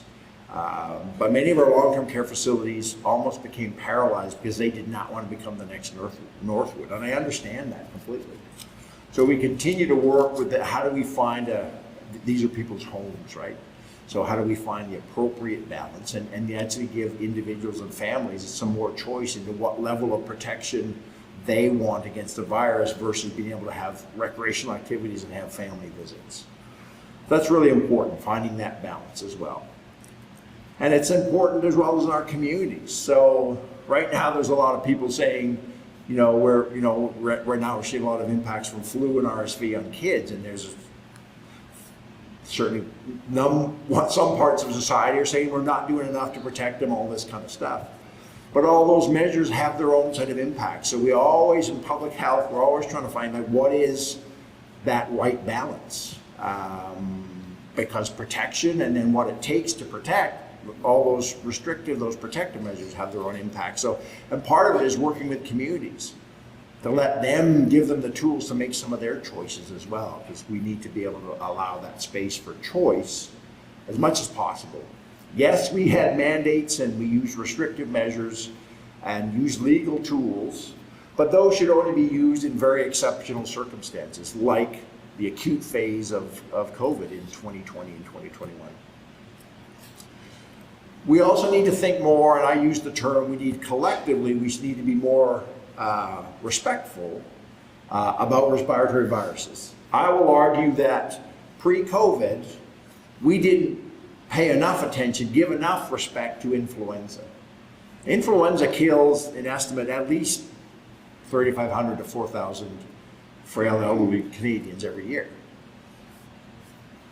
Nobody ever even paid attention to that. And now we're concerned about the number of COVID deaths, but appropriately so. So to me, the point is, how do we actually not think about one virus or another, but respiratory viruses in general? And how do we actually build communities that help protect those more vulnerable, protect each other by, I hope that this year and ahead, that we actually can develop a culture that we just wear masks in respiratory virus season when we're around other people more. We're better at washing our hands. We're better at staying home if we're sick, even if mildly sick with a cold or a flu. And that we're more careful about how we socialize and who we socialize with. Especially recognizing it's the very young and the very old who are at much greater risk of severe disease, or those with underlying immune conditions. And being more respectful of them and taking measures ourselves to protect them It's not just about whether I'm going to get sick, severely ill, but whether those around me are going to get severely ill. So building this culture, which ultimately, hopefully, is one of the things we could try to do, is being more respectful of respiratory viruses, and especially during the winter months, and all of us doing the things that we should do more of the things that keep each other safe. Not because there's a mandate, and if there's no mandate, it doesn't mean you have to do it. It's just because it's the right thing to do, and but by doing it shows that we're recognizing that there's other people in our communities that need us to do things to help keep them as safe as possible. In public health, we certainly learned around surveillance and data that understanding how a disease is playing out is fundamentally important and governs all the actions we do. And we had substantive attention we turned to try to get as good as possible surveillance on COVID as we could. And we're now trying to say, well, how do we build our influenza, RSV, other respiratory virus surveillance? But that's an area of attention, and certainly in the health system. We need to understand more around how viruses are spreading, what is the impact on our healthcare system, so better understanding of who's been hospitalized and all those things around from respiratory viruses. And I talked about that last point about system thinking action. I won't say any more of that, but that to me is a fundamentally important about across government and also in the health system. How we adopt and can learn this way of working that's more action-oriented, solution-oriented, of innovation and creativity. Let me finish off by talking about what I see as some of the challenges facing us, or the issues we need to think about as we face challenges that are in front of us and challenges to come. There's a real interesting discussion, and I heard an interview a few days ago on CBC Radio, and I wish I could remember the author's name, but he's actually written a book. And he said, we actually have to go back, we've got to forget the digital age and go back to the analog age. His point was that for the last 2 years, everything has become virtual. And that human beings were meant to interact with each other in person. And there's something to that. Yes, virtual working from home, even virtual care has benefits. But I think we have to be very careful about too much. And that we actually need to focus on, even in the workplace, getting out of my chair and going talking to somebody rather than sending them an email. Picking up the phone or even walking down the street to my neighbor, or trying to get together with family in person and not just saying, well, I can just send you a little Facebook message and then we're all good. So that in-person thing. The other thing about the digital is this misinformation, and believe me, I'm not the only one. But the amount of misinformation out there, and how that was very deliberately used, where there was Russian bots trying to influence people's choices around vaccine, to all the stuff that's coming out around, fake COVID and all these fake treatments. It's really scary, and it's just in general, the amount of information that's out there. We need to do a much better job of giving people the tools to critically assess what the information is coming up at them, and saying, how do we separate the wheat from the chaff, if you will. But this whole world of, I can access any information on any topic instantly, almost on my phone, but there's no filter of truth or validity.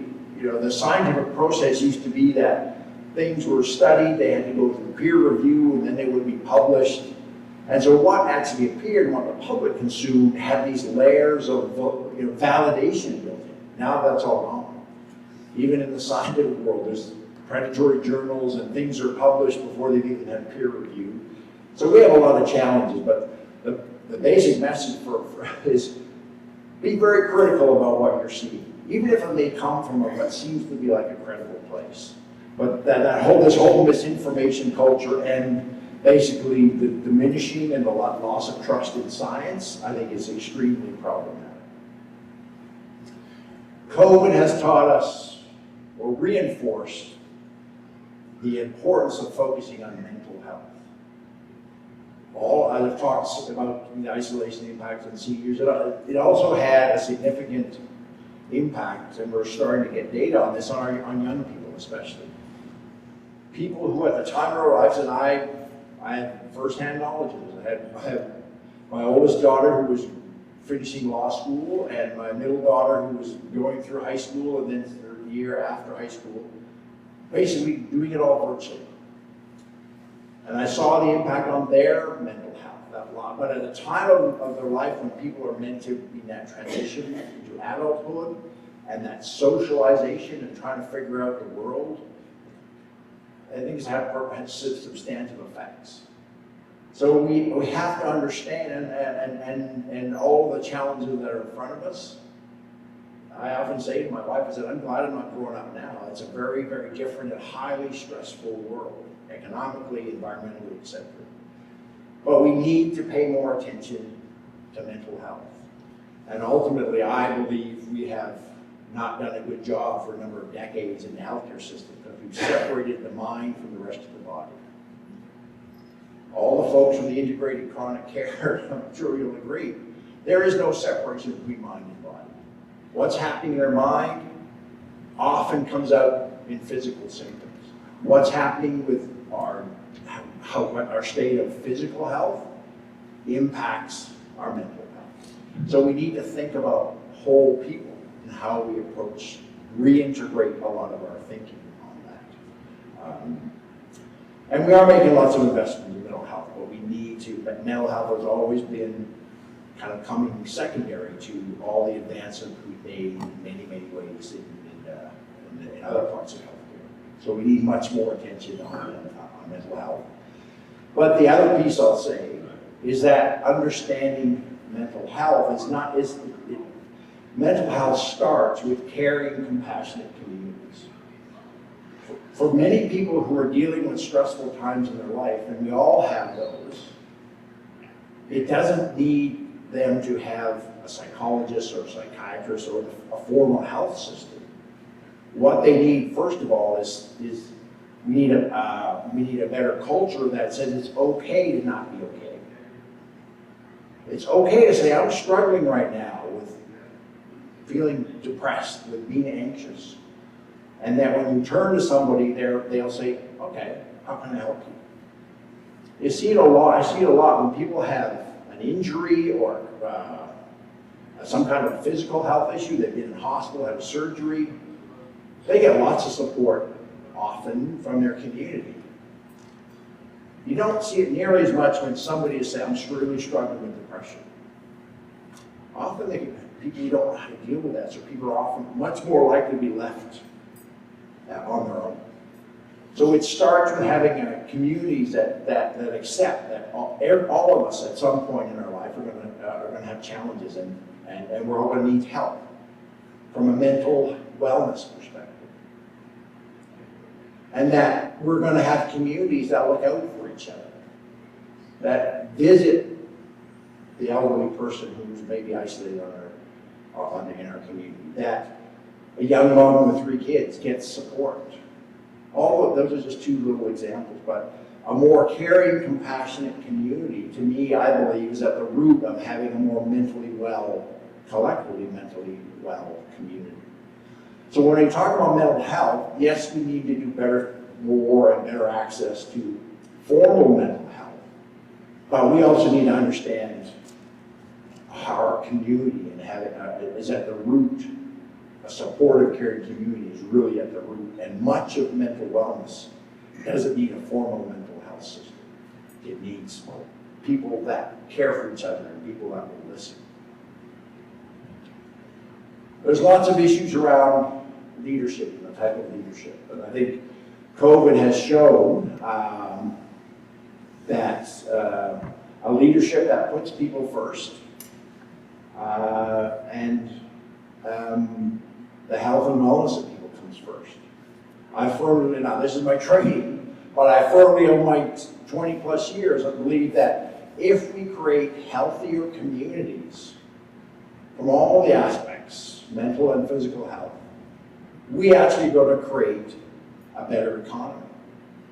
We got to flip about what's more important. So we need to invest on communities that people have meaningful jobs, that we have communities where as we build, as we deal with our housing crisis, we have to think about what types of communities we're going to build. In the past, we built, very siloed kind of social housing and big dense environments. But we've also built those in isolation and separated them from the rest of the communities. We need to think about walkability, green spaces, all these things as we're building all those things together, which create healthy communities. And ultimately, those are good for our economy. So we have to get away from this divide. Is it health versus finances? And actually good public health, creating healthy communities. That's so ultimately, if we think longer term, and maybe think a little bit differently about what economic success is, good public health is good economics. And that requires perhaps more, a different type of leadership, more collaborative, cross-sectoral type of leadership. We absolutely need to be better prepared from an emergency response preparedness. And this is really we know that the next pandemic is not going to be 100 years. We had a significant hurricane event. That's the result of climate change. We are going to get, and we're seeing it already, more frequent, more severe storms, forest fires in the country, etc. We're going to have more type of emergency things which dislocate people from their homes and their communities. And we need to be better prepared as a health system, but also as communities, as society, to deal with those impacts. And there's two last things which I want to focus on before I close around COVID that we teach on. One is about elder care. I'm not so sure we've done a great job across the country or even in the developed world about how do we actually care for people as they're aging and show them true care and respect. I'm not, putting people in long-term care facilities. At some point, some people need some kind of supportive care. But we need to think about what type of facilities. And are they more compassionate homes? But also, how do we create communities, and would that allow people as they age to stay in community with the necessary supports? I leave that there. I don't have all the answers, but I think as a society, it's something we need to think really carefully about. I'm concerned that we're focusing too much on building more long-term care beds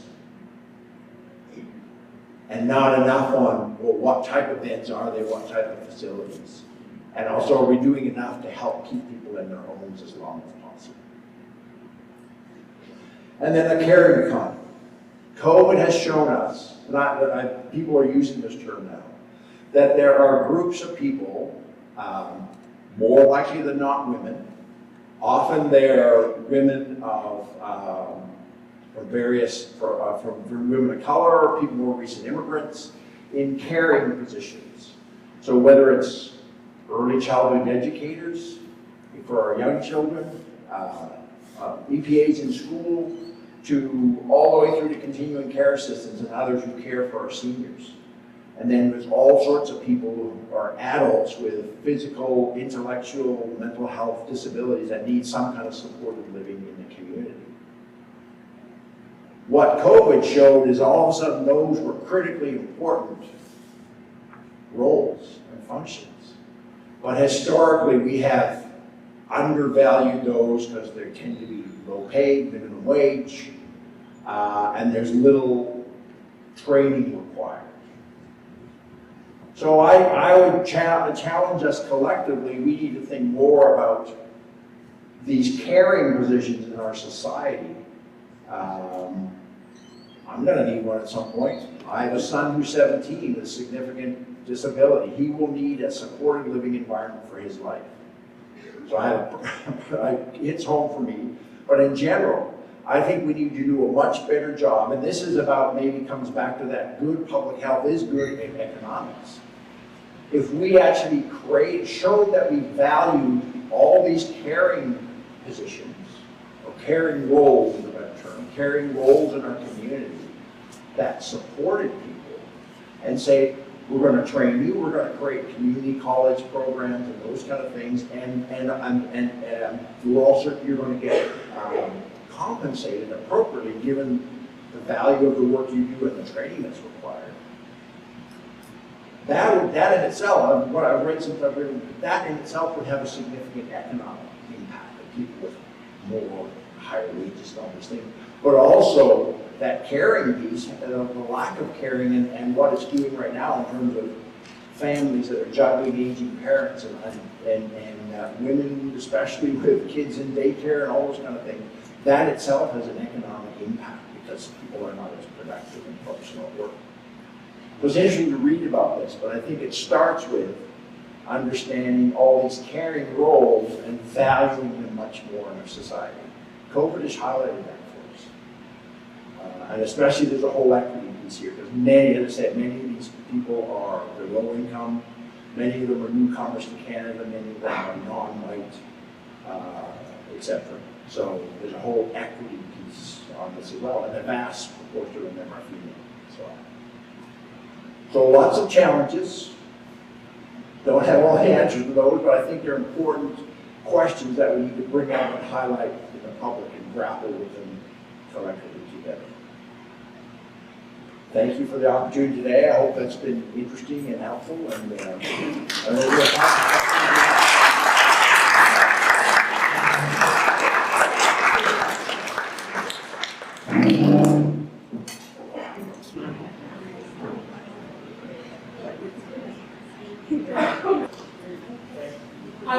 Thank you, everybody, for coming. Thank you, Dr. Davis. Thank you to the amazing presenters. I learned so much. And considering I woke up really early this morning, I didn't even go to sleep.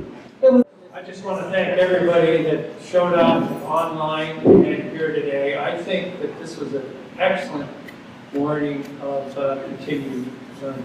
I've learned a lot, and I think it's really important. This COVID thing has put us sort of like 2.5 years in a foggy position, and there was some clarity given